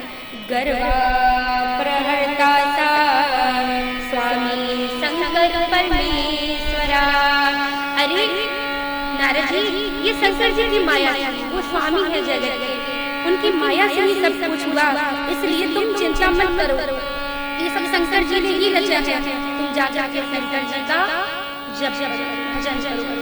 रामचरितमानस कहती है जब जाए शंकर सतनाम, जीवन में कितना बड़ा कष्ट आ जाए, शंकर का नाम लीजिए, बड़े से बड़े कष्ट सहज पार हो जाएंगे। तो आज जाकर के नारद जी चल पड़े शिव जी का स्मरण करते हुए, कायेन मनसा वाचा या शंकर रूपैति भवो, सा पंडिता इति धिया सा जीवन मुक्तिचे। कायेन वाचा मनसा, अर्थात जीव जो भगवान को कर्म भगवान के लिए दिया जाए, मन भगवान के चरणों में लगाया जाए और वाणी भगवान के गुणगान गाए, तो भगवान अति शीघ्र प्रसन्न हो जाते हैं। और आज मन वचन कर्म से शंकर जी शरणागत होकर के नारद जी चले, तो सचमुच में जीवन मुक्त हो गए। शिव तो अवगतदानी है और उनके भजन में, उनके जप में लोग तन में होकर के भूल जाते हैं कि हम कहाँ हैं। अब देखिए आज आप लोग सब लोग दोपहर का समय, लोग कहते हैं कि आप दोपहर में कथा मत रखिए। हमने कहा हम तो बाबा को सुनाएंगे, हम तो अपने जगन्नाथ को सुनाएंगे, कोई आए और चाहे नहीं आए। पर देखिए जिसको प्रेम शंकर की कथा थी, वो दोपहर क्या हो, दिन क्या हो, रात क्या हो, सब कुछ छोड़ करके आ जाता है। तो आप लोग भी शिव हैं, क्योंकि जो शिव का भक्त है वो भी शिव है। तो यही बात कह रहे हैं कि कायेन वाचा मनसा या शंकर रूपैति भवो। आज सब कुछ नारद जी छोड़ करके तन्मय होकर के शिव के लिए चले हैं।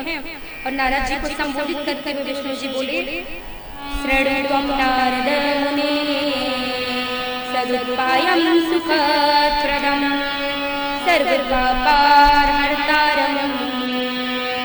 मुक्तिप्रदं सदा। एक उपाय है, शरण तुम नारद, तुम ध्यान से सुनो, सदुपायं सुखप्रदं, तुम्हारे लिए एक ही उपाय है कि जब शंकर जी का भजन करो तो फिर क्या होगा, सर्व पाप हरम, उस सभी पापों को हरने वाले हैं। हम सोचते ना हमसे पाप हो गया, मंदिर में आए थे भजन करने तो किसी से लड़ाई हो गई तो पाप हो गया, किसी का मन बन गया। तो इस तरह की घटनाओं को शिव जी हरण करने वाले हैं, वो आपके जीवन में नहीं है। अगर आप शिव का आश्रय ले लेंगे तो आपके जीवन में जो घटनाएं हैं, जो बुरे कर्म हैं, वो सफाई है। फिर क्या होगा, भुक्ति मुक्ति प्रदम सदा, आपको भुक्ति भी मिलेगी और मुक्ति भी मिलती रहेगी। त्यक्त्वा स्वसंशय सर्वं गायं शंकर सदयः।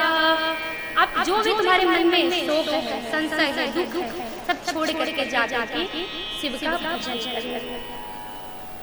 आज सब कुछ छोड़ करके नारद जी भगवान शिव का ध्यान करते हुए, भ्रमण करते हुए अभी मुक्त नगरी काशी की एक ऐसी धरा है, काशी एक ऐसी धरा जिसका कभी विनाश नहीं होता, ना तो सतयुग में, ना द्वापर में, ना त्रेता में और ना कलयुग में। हमने सुना है जब सृष्टि का प्रारंभ होता है, उसके बाद जब सृष्टि का प्रलय होता है, सब कुछ जल बन जाता है, पर काशी सिद्धि रहती है। भगवान शिव के त्रिशूल में काशी बसा है। और पता है काशी का प्रमाण, काशी में मरने वाले व्यक्ति को कभी नरक में नहीं जाना पड़ता। अब पूछिए कैसे नहीं जाना पड़ता, कोई प्रमाण है? हाँ, एक प्रमाण है। अगर कभी आपको मौका मिले ना काशी में, तो शमशान घाट जाइए जहाँ मुर्दे रहते हैं, और मुर्दे को जलाने का अधिकार केवल वहां के पिशाचों का ही है जो शमशान में रहते हैं। लेकिन कभी आग्रह करके देखिएगा, वहां पर जिस मुर्दे का आप वस्त्र हटा करके देखिए उसका कान, दाहिना कान मुड़ा हुआ, ऐसे मुड़ा हुआ। क्यों? पता है किसी को? नहीं पता। क्योंकि वहां भगवान शिव ने एक बार राम जी से वरदान मांगा था कि जो मेरी काशी में मरेगा उसको आप कभी नरक की यातना नहीं देंगे। तो भगवान राम ने कहा था कि शिव जी से आपको अपना महामंत्र गुरु मंत्र देना।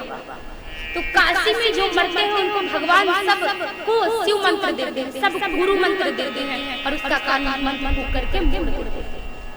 देख और कहीं अलग गांव से जो आए होंगे मुर्दे, आप देखिएगा जो काशी में लेकर के जाते हैं ना जलाने के लिए, जो काशी में मरा है उसका कान देखिएगा और जो दूर से आया है उसका कान देखिएगा, आपको पता चल जाएगा। प्रत्यक्ष प्रमाण काशी में मरने वालों की कभी अधोगति नहीं होती, क्योंकि वो अभिमुक्त नगरी है। तो आज नारद जी बाबा विश्वनाथ के दर्शन करने के लिए काशी गए। भाव से हर हर महादेव शंभु काशी विश्वनाथ गंगे, हर हर महादेव शंभु काशी विश्वनाथ गंगे, काशी विश्वनाथ गंगे बाबा भूतनाथ संगे, हर हर महादेव शंभु काशी विश्वनाथ गंगे, हर हर महादेव शंभु काशी विश्वनाथ गंगे। बोले काशी नरेश भगवान की। आज नारद जी काशी पहुंचे और बाबा विश्वनाथ का दर्शन करके जितने मन में शोक थे, दुख थे, वो जाकर के प्रणाम करके बोले हे बाबा मेरी मति भ्रष्ट हो गई थी, अब मेरे शोक को, मेरे कष्टों को दूर करो। और आज वहाँ पर शिवगण आए। शिवगणों ने कहा कि महाराज आपके कारण हम सांप योनि में चले गए हैं।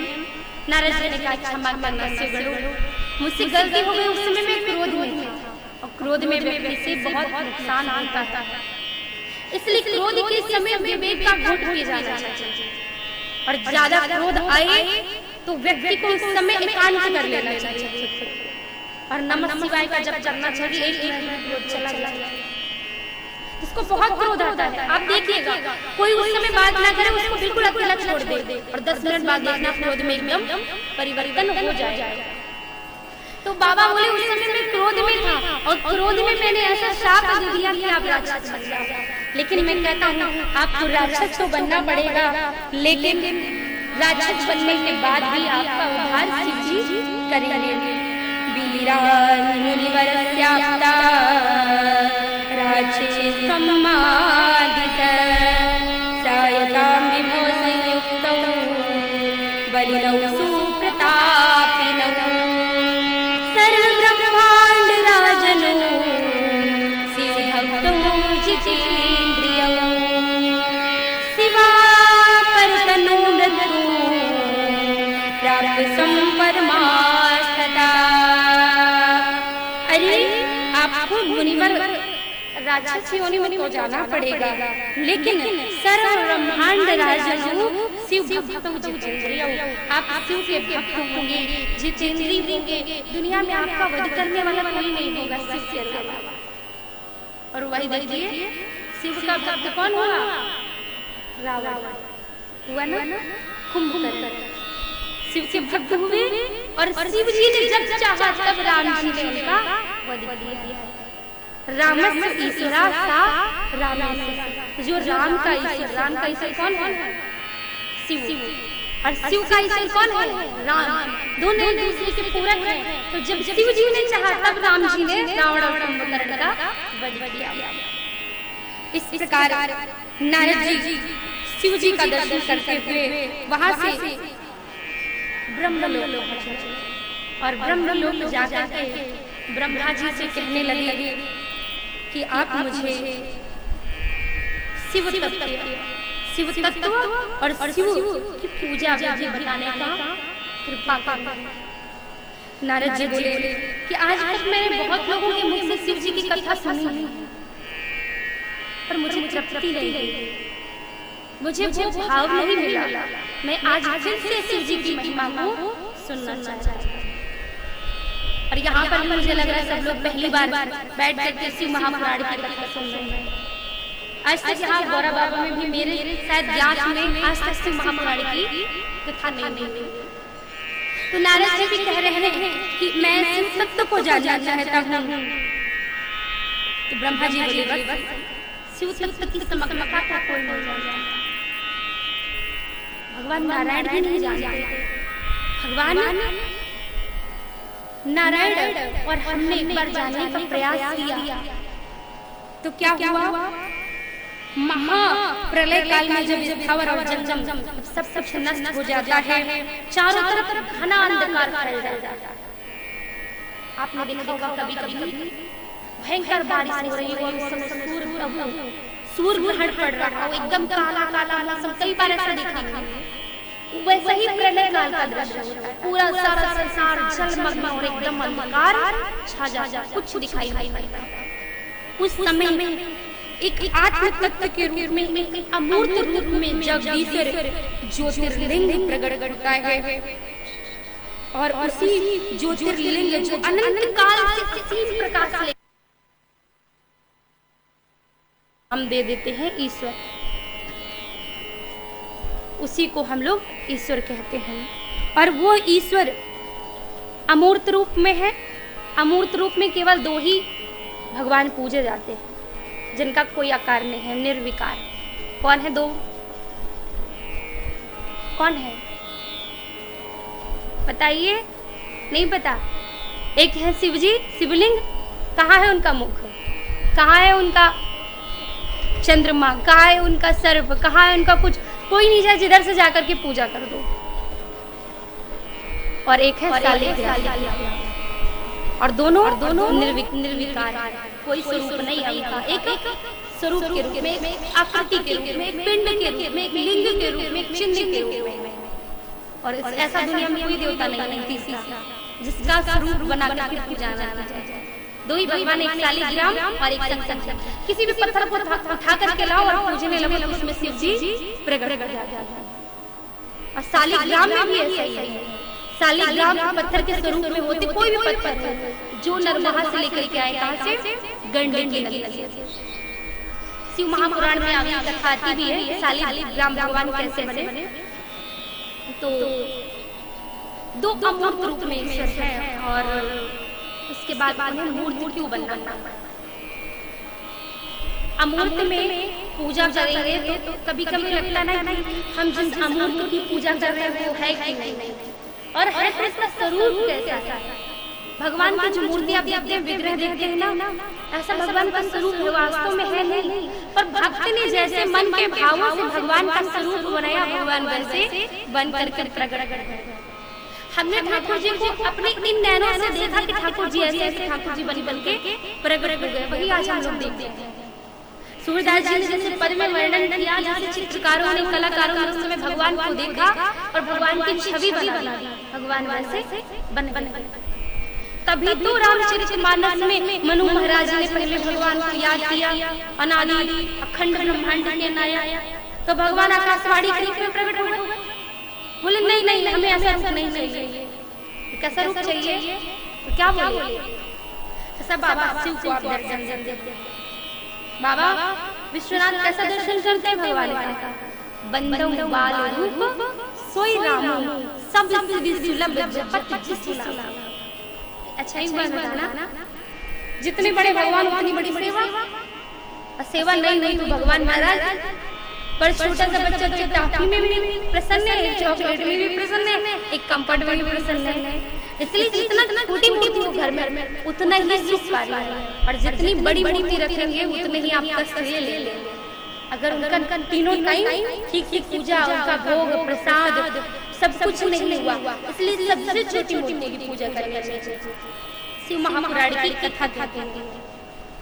तभी तो राम जी का स्वरूप तो अनंत है, अनंत ब्रह्मांड बनाए, लेकिन शिव जी को जपते हैं, जानते हैं कि बाल में ही ठीक है, कोई गलती भी हो जाए ना अपने से तो हमारे ईश्वर नाराज हो जाएंगे। बंदों बाल सोई राम सब सिद्धि। छोटा सा बच्चे से वो करोड़ों की संपदा लिए हो, कुछ लेकर के आया हो, एक चॉकलेट दो तुरंत सब कुछ ले लो।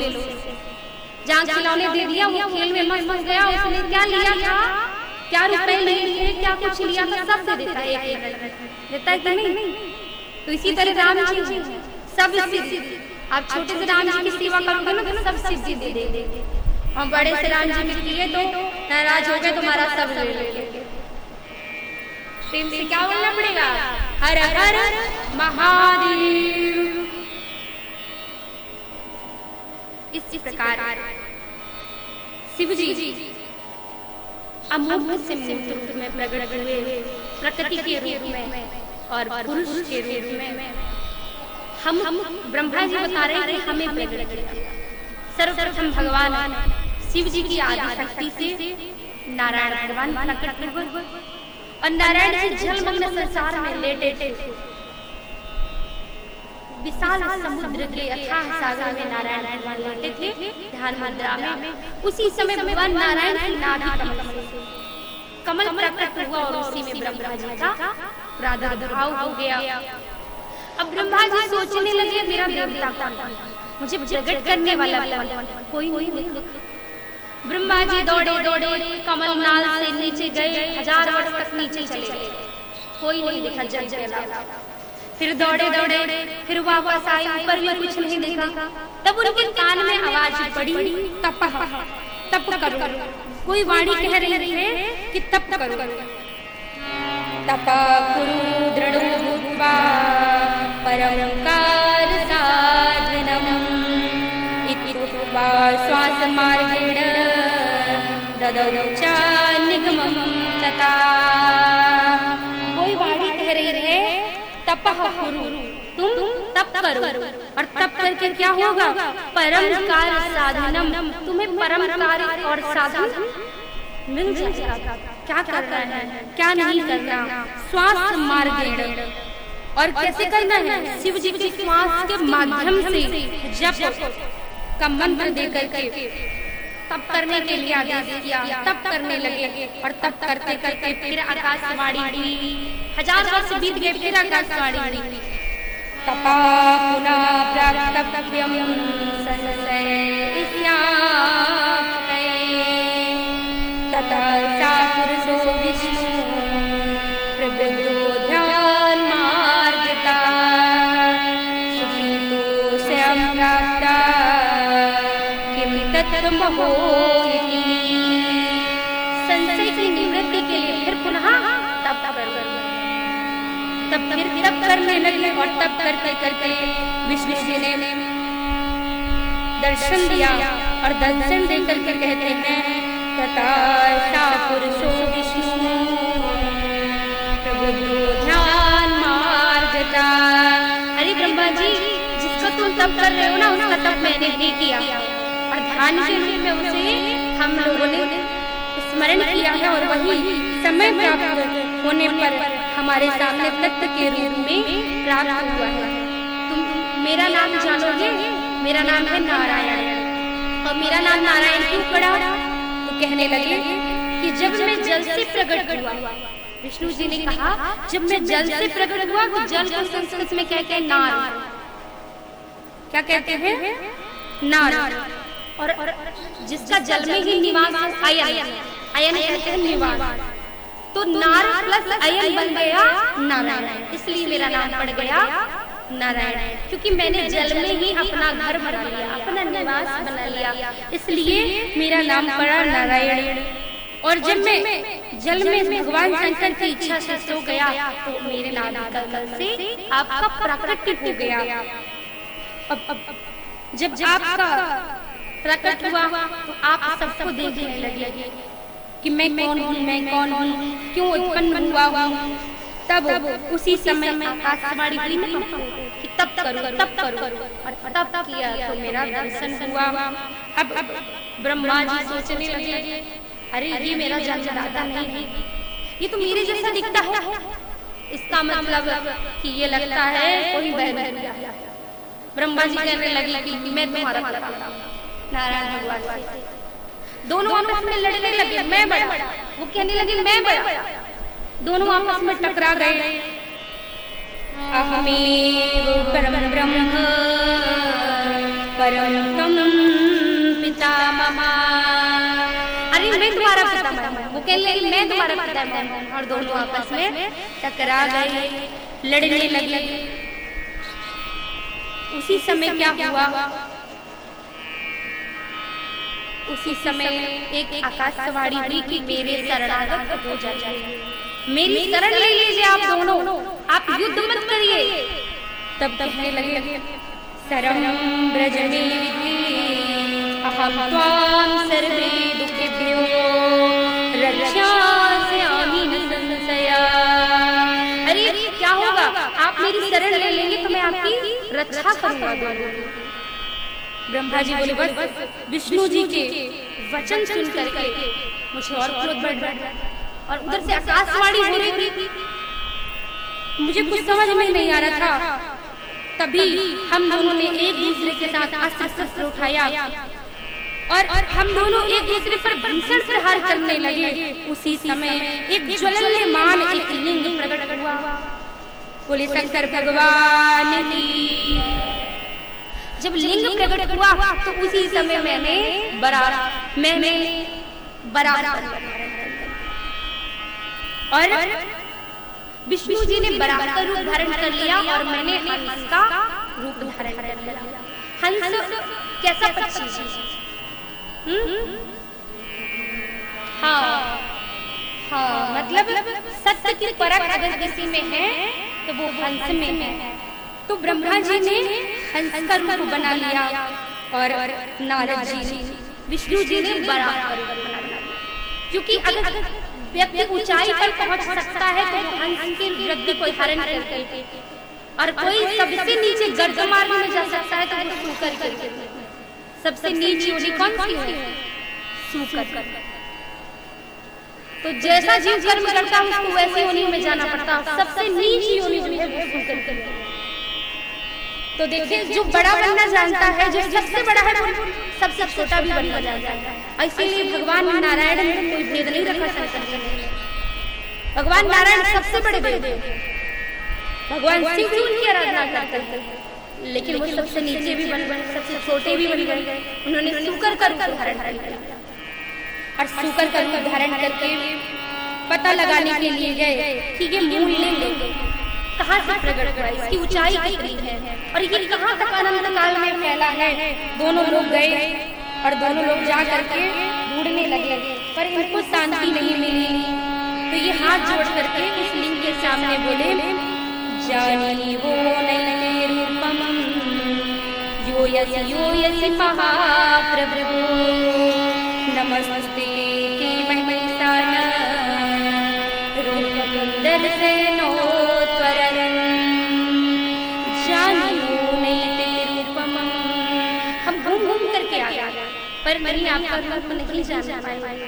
जानियो नहीं ते रूपम यो यसी महाप्रभु। हमने खूब प्रयत्न किया पर आपके रूप को नहीं जान पाए। नमस्ते ते महेशान रूपम दर्शे नो त्वरण। आपको हम नमस्कार करते हैं और आप अब अपने महेश रूप हमें दर्शन करा दीजिए। ब्रह्मा जी बोले, नारद, इस प्रकार हम दोनों की प्रार्थना से शुरुआत कर प्रसन्न हो गए और बाबा आशुतोष ने हमें दर्शन दे दिया। बोले शंकर भगवान की। और उसी समय हमें ओम का नाद सुनाई पड़ा। ओम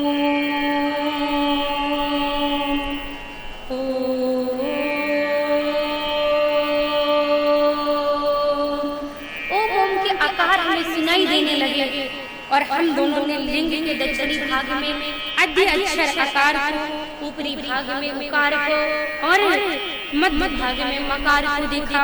हमने लिंग के आकार अक्षर को सूर्य मंडल के समान और उत्तरी भाग उकार को पावक मंडल के समान और मध्य भाग मकार को चंद्र मंडल के समान देखा। इन तीनों के ऊपर आदि मध्यान्ह रहित आनंद की आदि कारण, आकार लगता है ना ऊपर चांद बिंदु, वही आकार आनंद के आदि कारण सत्य आनंद अमृत रूप शब्द ब्रह्म तनु परम परमेश्वर प्रकट हो गए। और महादेव को जब हमने प्रकट देखा तो उनकी स्तुति करना प्रारंभ कर दिया। हमारी स्थिति से प्रसन्न होकर के भगवान शंकर ने हमें आशीर्वाद दिया। एवं दृष्ट्वामीशानं शब्दब्रह्मतनु शिवं प्रणम्यामयं विष्णुं पुनश्चापि यदूर्वता तुष्टावादिष्टाभिः सांबरमीश्वरं मया चार्चयितो विष्णु भगवान् शेषशायितः। अरे विष्णु, मैं तुम्हारी प्रार्थना से प्रसन्न हो गया हूँ। आपकी पूजा, आपके ध्यान और आपके स्मरण ने मुझे अपने वश में कर लिया। मैं आपके वशीभूत हो गया हूँ। विष्णु, आज भगवान विष्णु पर प्रसन्न होकर कहते हैं कि मेरी प्रसन्नता अगर जानना है ना, तो यदि मैं कदाचित भक्त के सन्मुख प्रकट हो जाऊं तो वही मेरे जीवन की सबसे बड़ी प्रसन्नता होगी और वही भक्त के साधना की सार्थकता होगी। कभी कभी हम लोग ना बहुत महादेव का पूजन करने जाते हैं, ध्यान करने जाते हैं, और कभी कभी तो हम स्वप्न में देखते हैं कि वाह क्या सावन का महीना है, हम लोग बाबा विश्वनाथ के दर्शन करते हैं। तो यही भक्ति की सार्थकता है कि जिस परमात्मा का हमने दिन में पूजन किया है उसका रात में दर्शन पूजा, यही भक्ति की सार्थकता।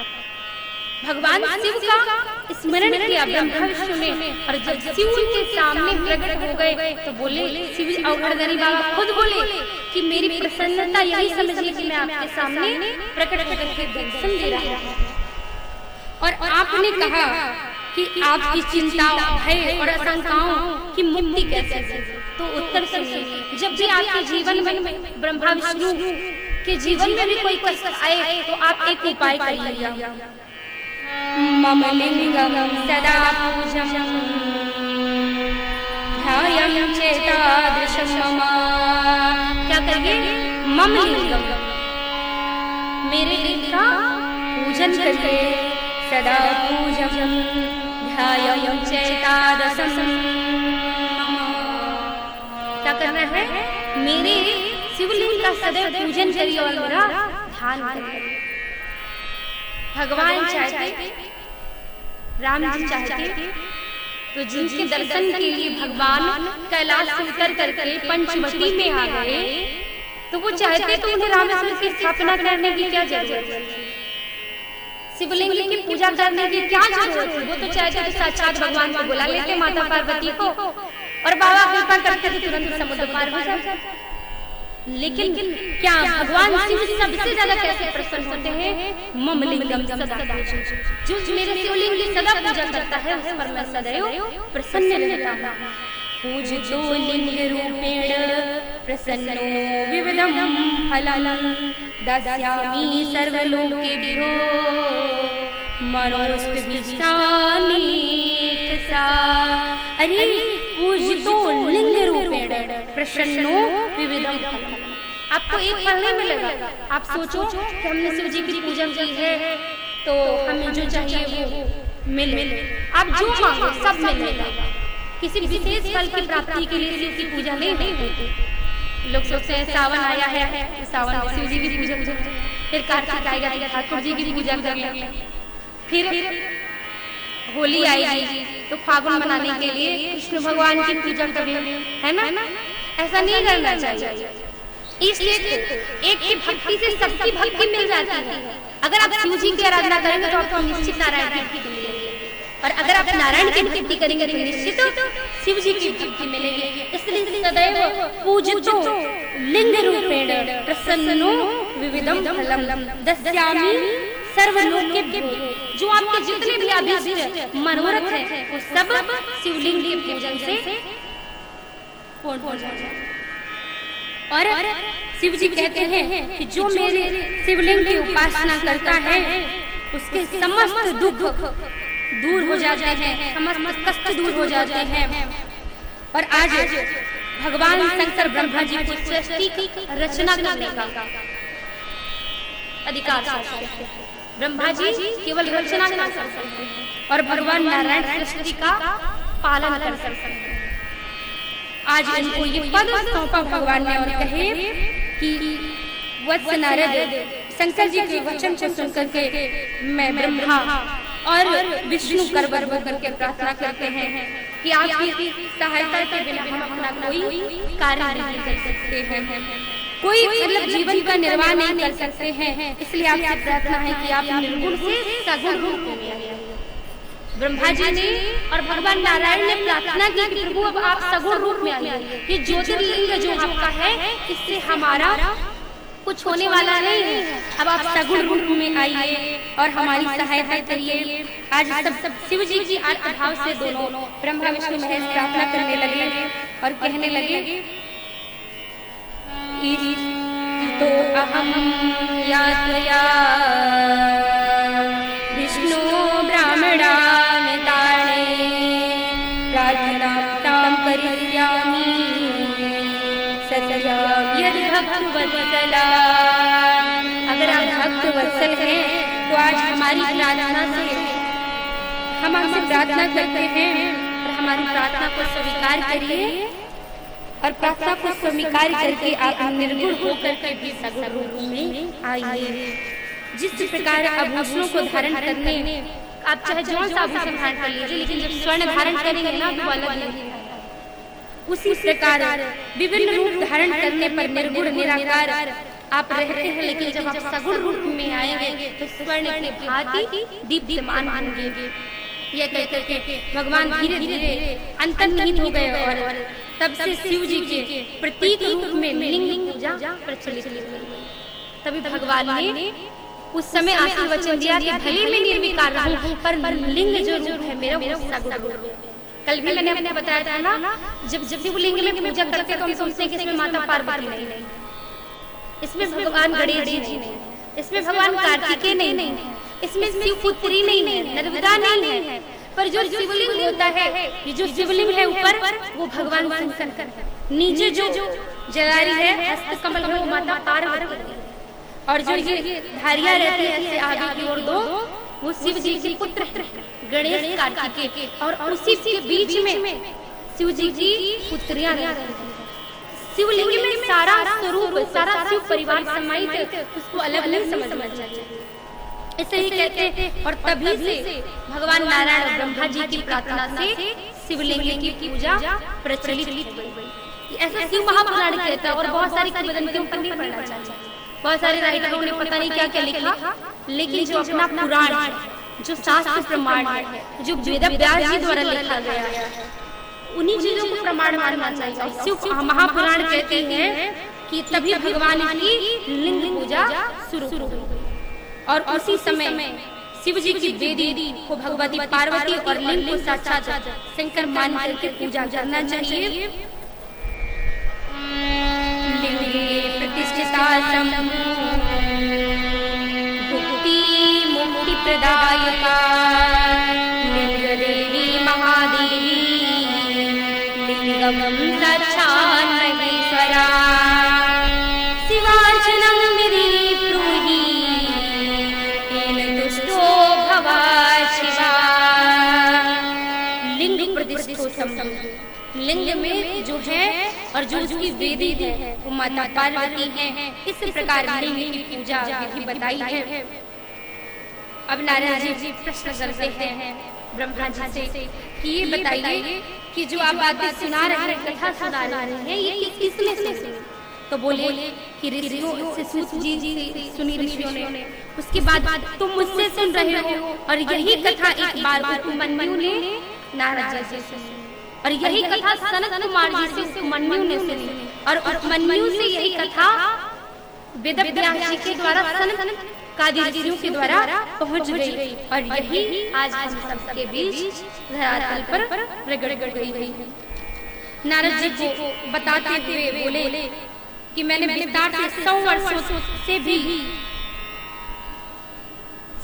भी अधिक समय लूं तो विस्तार से आपको शिवलिंग के बारे में नहीं बता सकता। और आप कहीं भी चले जाइए, पूरे ब्रह्मांड में, पूरी पृथ्वी में चले जाइए और ऐसा कोई स्थान नहीं जहाँ शिवलिंग कहीं चले जाइए, किसी भी धरती पर चले जाइए विदेश में, आपको शिवलिंग जरूर मिल जाएगा। दुनिया में ऐसे एक ही देवता है जिनकी हर जगह और किसी गांव में चले जाइए, ऐसे कोई गांव हो जहाँ शिवलिंग ना, भले चाहे वट वृक्ष के नीचे, किसी पेड़ के नीचे एक छोटे से रूप में ही रखे, पर दुनिया में हर जगह शिव जी की पूजा लिंग के रूप में होती है। इस प्रकार लिंग की पूजन विधि बताया कि भगवान शिव का दूध से, जल से, गंगा जल से अभिषेक करना चाहिए। दूरबा जो भी कथा सामग्री हो नहीं हो कुछ तो बस क्या करिए, मनसा सांकल्प केवल मन से ही चढ़ा दीजिए और शिव स्वीकार कर लेते हैं। इस प्रकार करबद्ध होकर के भगवान शिव से कहना चाहिए, हे शिव जी, शिवे भक्ति, शिवे भक्ति, शिवे भक्तिर्भवं भवे, अन्यथा शरणं नास्ति, त्वमेव शरणं मम। आप ही सब समझो, शिवे भक्ति, शिवे भक्ति, शिवे भक्ति भवं भवे, अन्यथा शरणं नास्ति, त्वं शरणं मम। मैं आपकी शरणों में, मेरी कोई शरणागति नहीं है। इस प्रकार सूत जी आज पूजा की पद्धति बताते हैं, सब कुछ कैसे करना चाहिए, और फिर उसके बाद बोले अपने दुखों की निवृत्ति के लिए शिव जी की कैसे पूजा करना चाहिए। आपको सब कुछ चाहिए तो कुछ मत करिए, डेली शिवलिंग पर जल चढ़ाइए, धीरे धीरे सब मिलता रहेगा। लेकिन विशेष फल की कामना है ना, तो आपको विशेष पूजा करनी पड़ेगी। अब विशेष पूजा कैसे होगी, सेव्या सदा देवा शंकरा सर्वदुःखः, त्याजं तदर्शनं नैव कदापि सुखमित्सुभिः। आपको अगर भगवान शंकर को ही प्रसन्न करना है, सुख के इच्छुक प्राणियों को उनके पूजन से कभी विमुख नहीं होना चाहिए। और पता है, आप चाहे दुनिया में किसी भी देव को अपना आराध्य मानिए, लेकिन अगर गृहस्थ जीवन में है तो शिव पार्वती की पूजा जरूर करना चाहिए, क्योंकि शिव पार्वती जैसा गृहस्थ इस विश्व ब्रह्मांड में कोई नहीं। एक बार शिव पुराण में ही कथा आती है, थोड़ा स्मरण कर लीजिए। एक बार किसी मुनियों ने पूछा कि सबसे पतिव्रता नारी कौन है, महादेवी कौन है। जो शिव महापुराण में आगे कथा में आएगी, एक असुर ने वरदान मांगा भगवान से, ब्रह्मा जी से, कि मैं सती के हाथ से मरूंगा। जो सती होगी, जिसने कभी अपने पति के अलावा कभी किसी को देखा नहीं। तो सब लोग दौड़े गए असुर के डर से, किसकी शरण? नारायण। क्या आप रक्षा करो? बोले नारायण मैं कैसे करूंगा, वो तो सती के हाथ से मरेगा। तो बोले लक्ष्मी जी तो है सती, जाकर के वध कर दे। भगवान नारायण ने कहा लक्ष्मी जी सती तो है, पत्नी है, लेकिन सती नहीं। क्यों? बोले सती को है जिसने अपने पति को कभी एक शब्द अपशब्द ना कहा। और लक्ष्मी जी तो बात पर भगवान नारायण से झगड़ गए। आपने कई दृष्टांत सुने होंगे लक्ष्मी जी के, नहीं आगे विस्तार से सुनाएंगे, अभी इसी में कथा। तो लक्ष्मी जी बात पर नारायण से नाराज हो जाती है, पर सती ऐसी चाहे शमशान में रख दो और चाहे कैलाश में रख दो और चाहे काशी में रख दो, हर जगह अपने पति की सेवा ही करती है। तो सब ब्रह्मा जी के पास गए तो ब्रह्मा जी ने भी कहा नहीं, सरस्वती जी ने ही भगवान ब्रह्मा जी को श्राप दिया कि दुनिया में आप कहीं नहीं पूजे जाएंगे। ये भी कथा थी महापुराण में आती है। दुनिया में सिर्फ आपकी कहीं पूजा नहीं होगी, आपका कोई मंदिर नहीं होगा। और अगर आप चाहते हैं कि आपका कोई मंदिर हो तो आप किसी कन्या का विवाह कन्यादान करिए तो आपका सिर्फ एक मंदिर बनेगा, और एक मंदिर कहाँ है? केवल पुष्कर। ब्रह्मांडी भी गुस्सा हो जाती है, लक्ष्मी जी भी गुस्सा हो जाती है, पर एक सती है दुनिया में जो भगवान शिव से कभी कभी दुख नहीं, इसलिए सती ही कर सकती है। तो दुनिया में अगर गृहस्थ जीवन का आश्रय लेना है, गृहस्थ को बढ़िया चलाना है, तो शिव परिवार की पूजा करना चाहिए, क्योंकि शिव परिवार में सब अलग अलग स्वभाव के रहते हैं, लेकिन कभी लड़ाई नहीं। चूहे का दुश्मन कौन है? बताइए, नहीं शिव परिवार में बताइए। मयूर का दुश्मन कौन है? बताइए, नहीं पता। सब एक दूसरे के विरोध हैं शिव परिवार में। मोर सांप को खा जाता है, और सांप चूहे को खा जाता है मार के, और शेर सबको खा सकता है, पर एक दूसरे के साथ प्रेम से रहते कि नहीं रहते, वहाँ कोई लड़ाई झगड़ा नहीं है। इसलिए गृहस्थ को अच्छा करना है तो शिव परिवार की पूजा नित्य करना चाहिए। ऋषियों ने प्रश्न किया कि हे व्यास शिष्य, सूत जी आप हमें बताने की कृपा करें कि शिव जी को किन और किन पुष्पों का समर्पण से क्या पुण्य मिलता है, शिव जी की पूजा कैसे करें। अब बहुत सारे लोग कहते हैं ना, हमारे घर में लक्ष्मी नहीं है, सब तो है, खूब पूजा करना चाहते हैं, खूब पाठ करना चाहते हैं, पर लक्ष्मी के बिना कोई काम चलता नहीं है। तो जिसको लक्ष्मी चाहिए उसको पता है क्या करना चाहिए? 1 लाख की संख्या में कमल या बिल्व पत्र चढ़ा करके शिव जी को अर्पित करिए, आपको लक्ष्मी की अखंड पुष्प वर्षा मिलेगी, आपके घर में अखंड लक्ष्मी वास करेगी। अगर 1 लाख कमल के फूल चढ़ाते हैं या 1 लाख बिल्व पत्र चढ़ाते हैं। और किसी को जैसे राज्य चाहिए, बहुत सारे लोग सोचते हैं कि हमें राज्य मिल जाए, हमें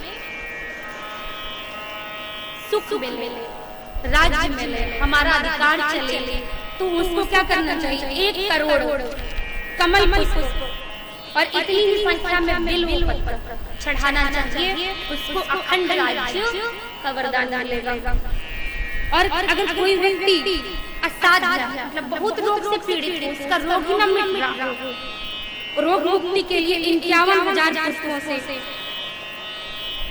शिव जी को चढ़ाना चाहिए, तो उसका असाध्य रोग, बड़ा सा बड़ा रोग मिट जाएगा। 51,000 पुष्प या बेल पत्र चढ़ा दीजिए। और कोई व्यक्ति कारागार में बंद हो, जेल में बंद हो, और उसको बंधन मुक्ति न मिल रही हो, तो उसके लिए अगर 1 लाख पुष्पों से शिवलिंग का पूजन किया जाए तो उसे तत्काल कारागार से मुक्ति मिल जाएगी।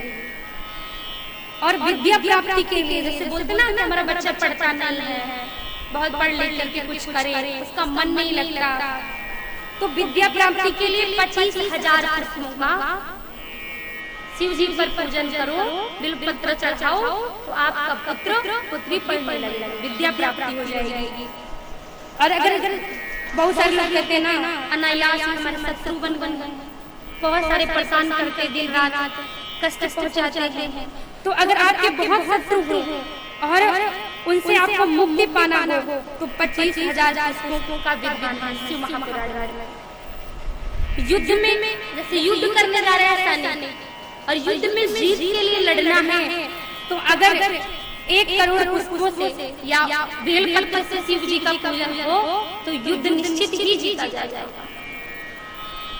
आवागमन से मुक्ति पाना हो कि हमें मोक्ष चाहिए, हमको कुछ नहीं चाहिए, तो जीवन मतलब पूरे जीवन 1 सहस्त्र पुष्प या बेल पत्र, 1 सहस्त्र समझ गए कितना? 1,000।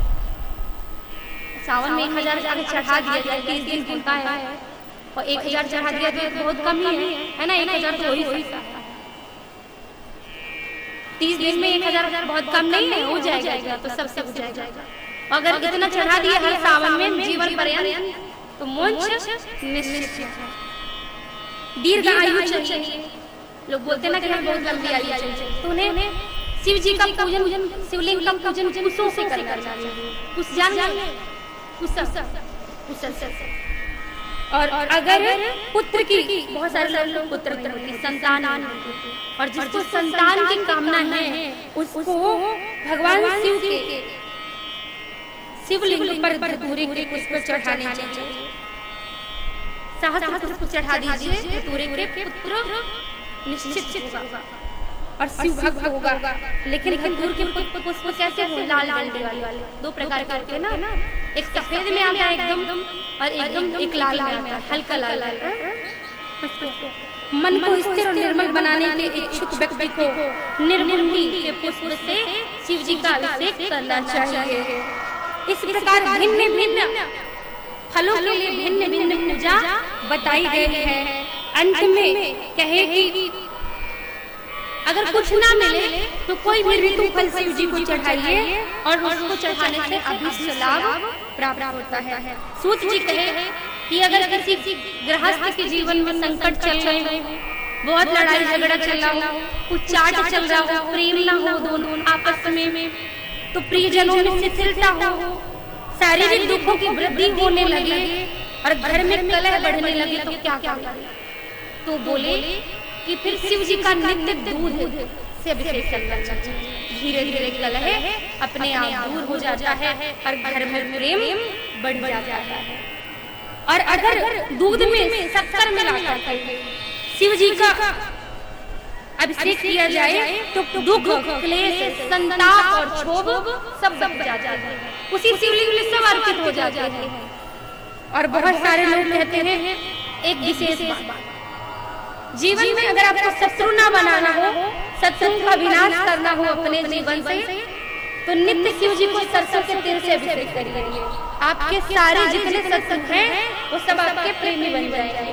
बोली भक्तवत्सल भगवान की, आज की आनंद की, सत्य सनातन धर्म की। आइए पावन नाम ले 2 बार और फिर भगवान की आरती करें।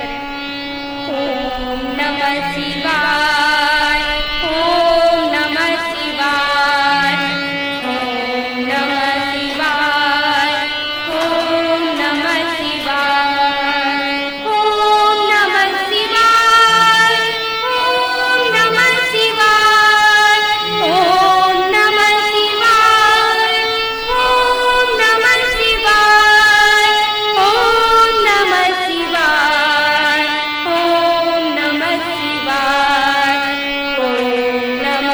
शिवाय, ओम नमः शिवाय, ओम नमः शिवाय, ओम नमः शिवाय। जटाधर शिव जटाधरा, गंगाधर शिव गंगाधरा, विश्वेश्वर शिव विश्वेश्वरा, विश्वेश्वर शिव विश्वेश्वरा। ओम नमः शिवाय, ओम नमः शिवाय, ओम नमः शिवाय, ओम नमः शिवाय। माथे चंद्र विराजे शिव, पहनी मुंड की माला है, पहनी मुंड की माला है, पहनी मुंड की माला है। त्रिशूल डमरू साथ लिए, पहनी मुंड की माला है, पहनी मुंड की माला है। त्रिशूल डमरू साथ लिए, पहनी मुंड की माला है। ओम नमः शिवाय, ओम नमः शिवाय, ओम नमः शिवाय, ओम नमः शिवाय, ओम नमः शिवाय, ओम नमः शिवाय। बोली भक्तवत्सल भगवान की, शंकर भगवान की, गौरव धाम की, हरे कृष्ण धाम की, जगन्नाथ भगवान की, सत्य सनातन धर्म की, गौ माता की।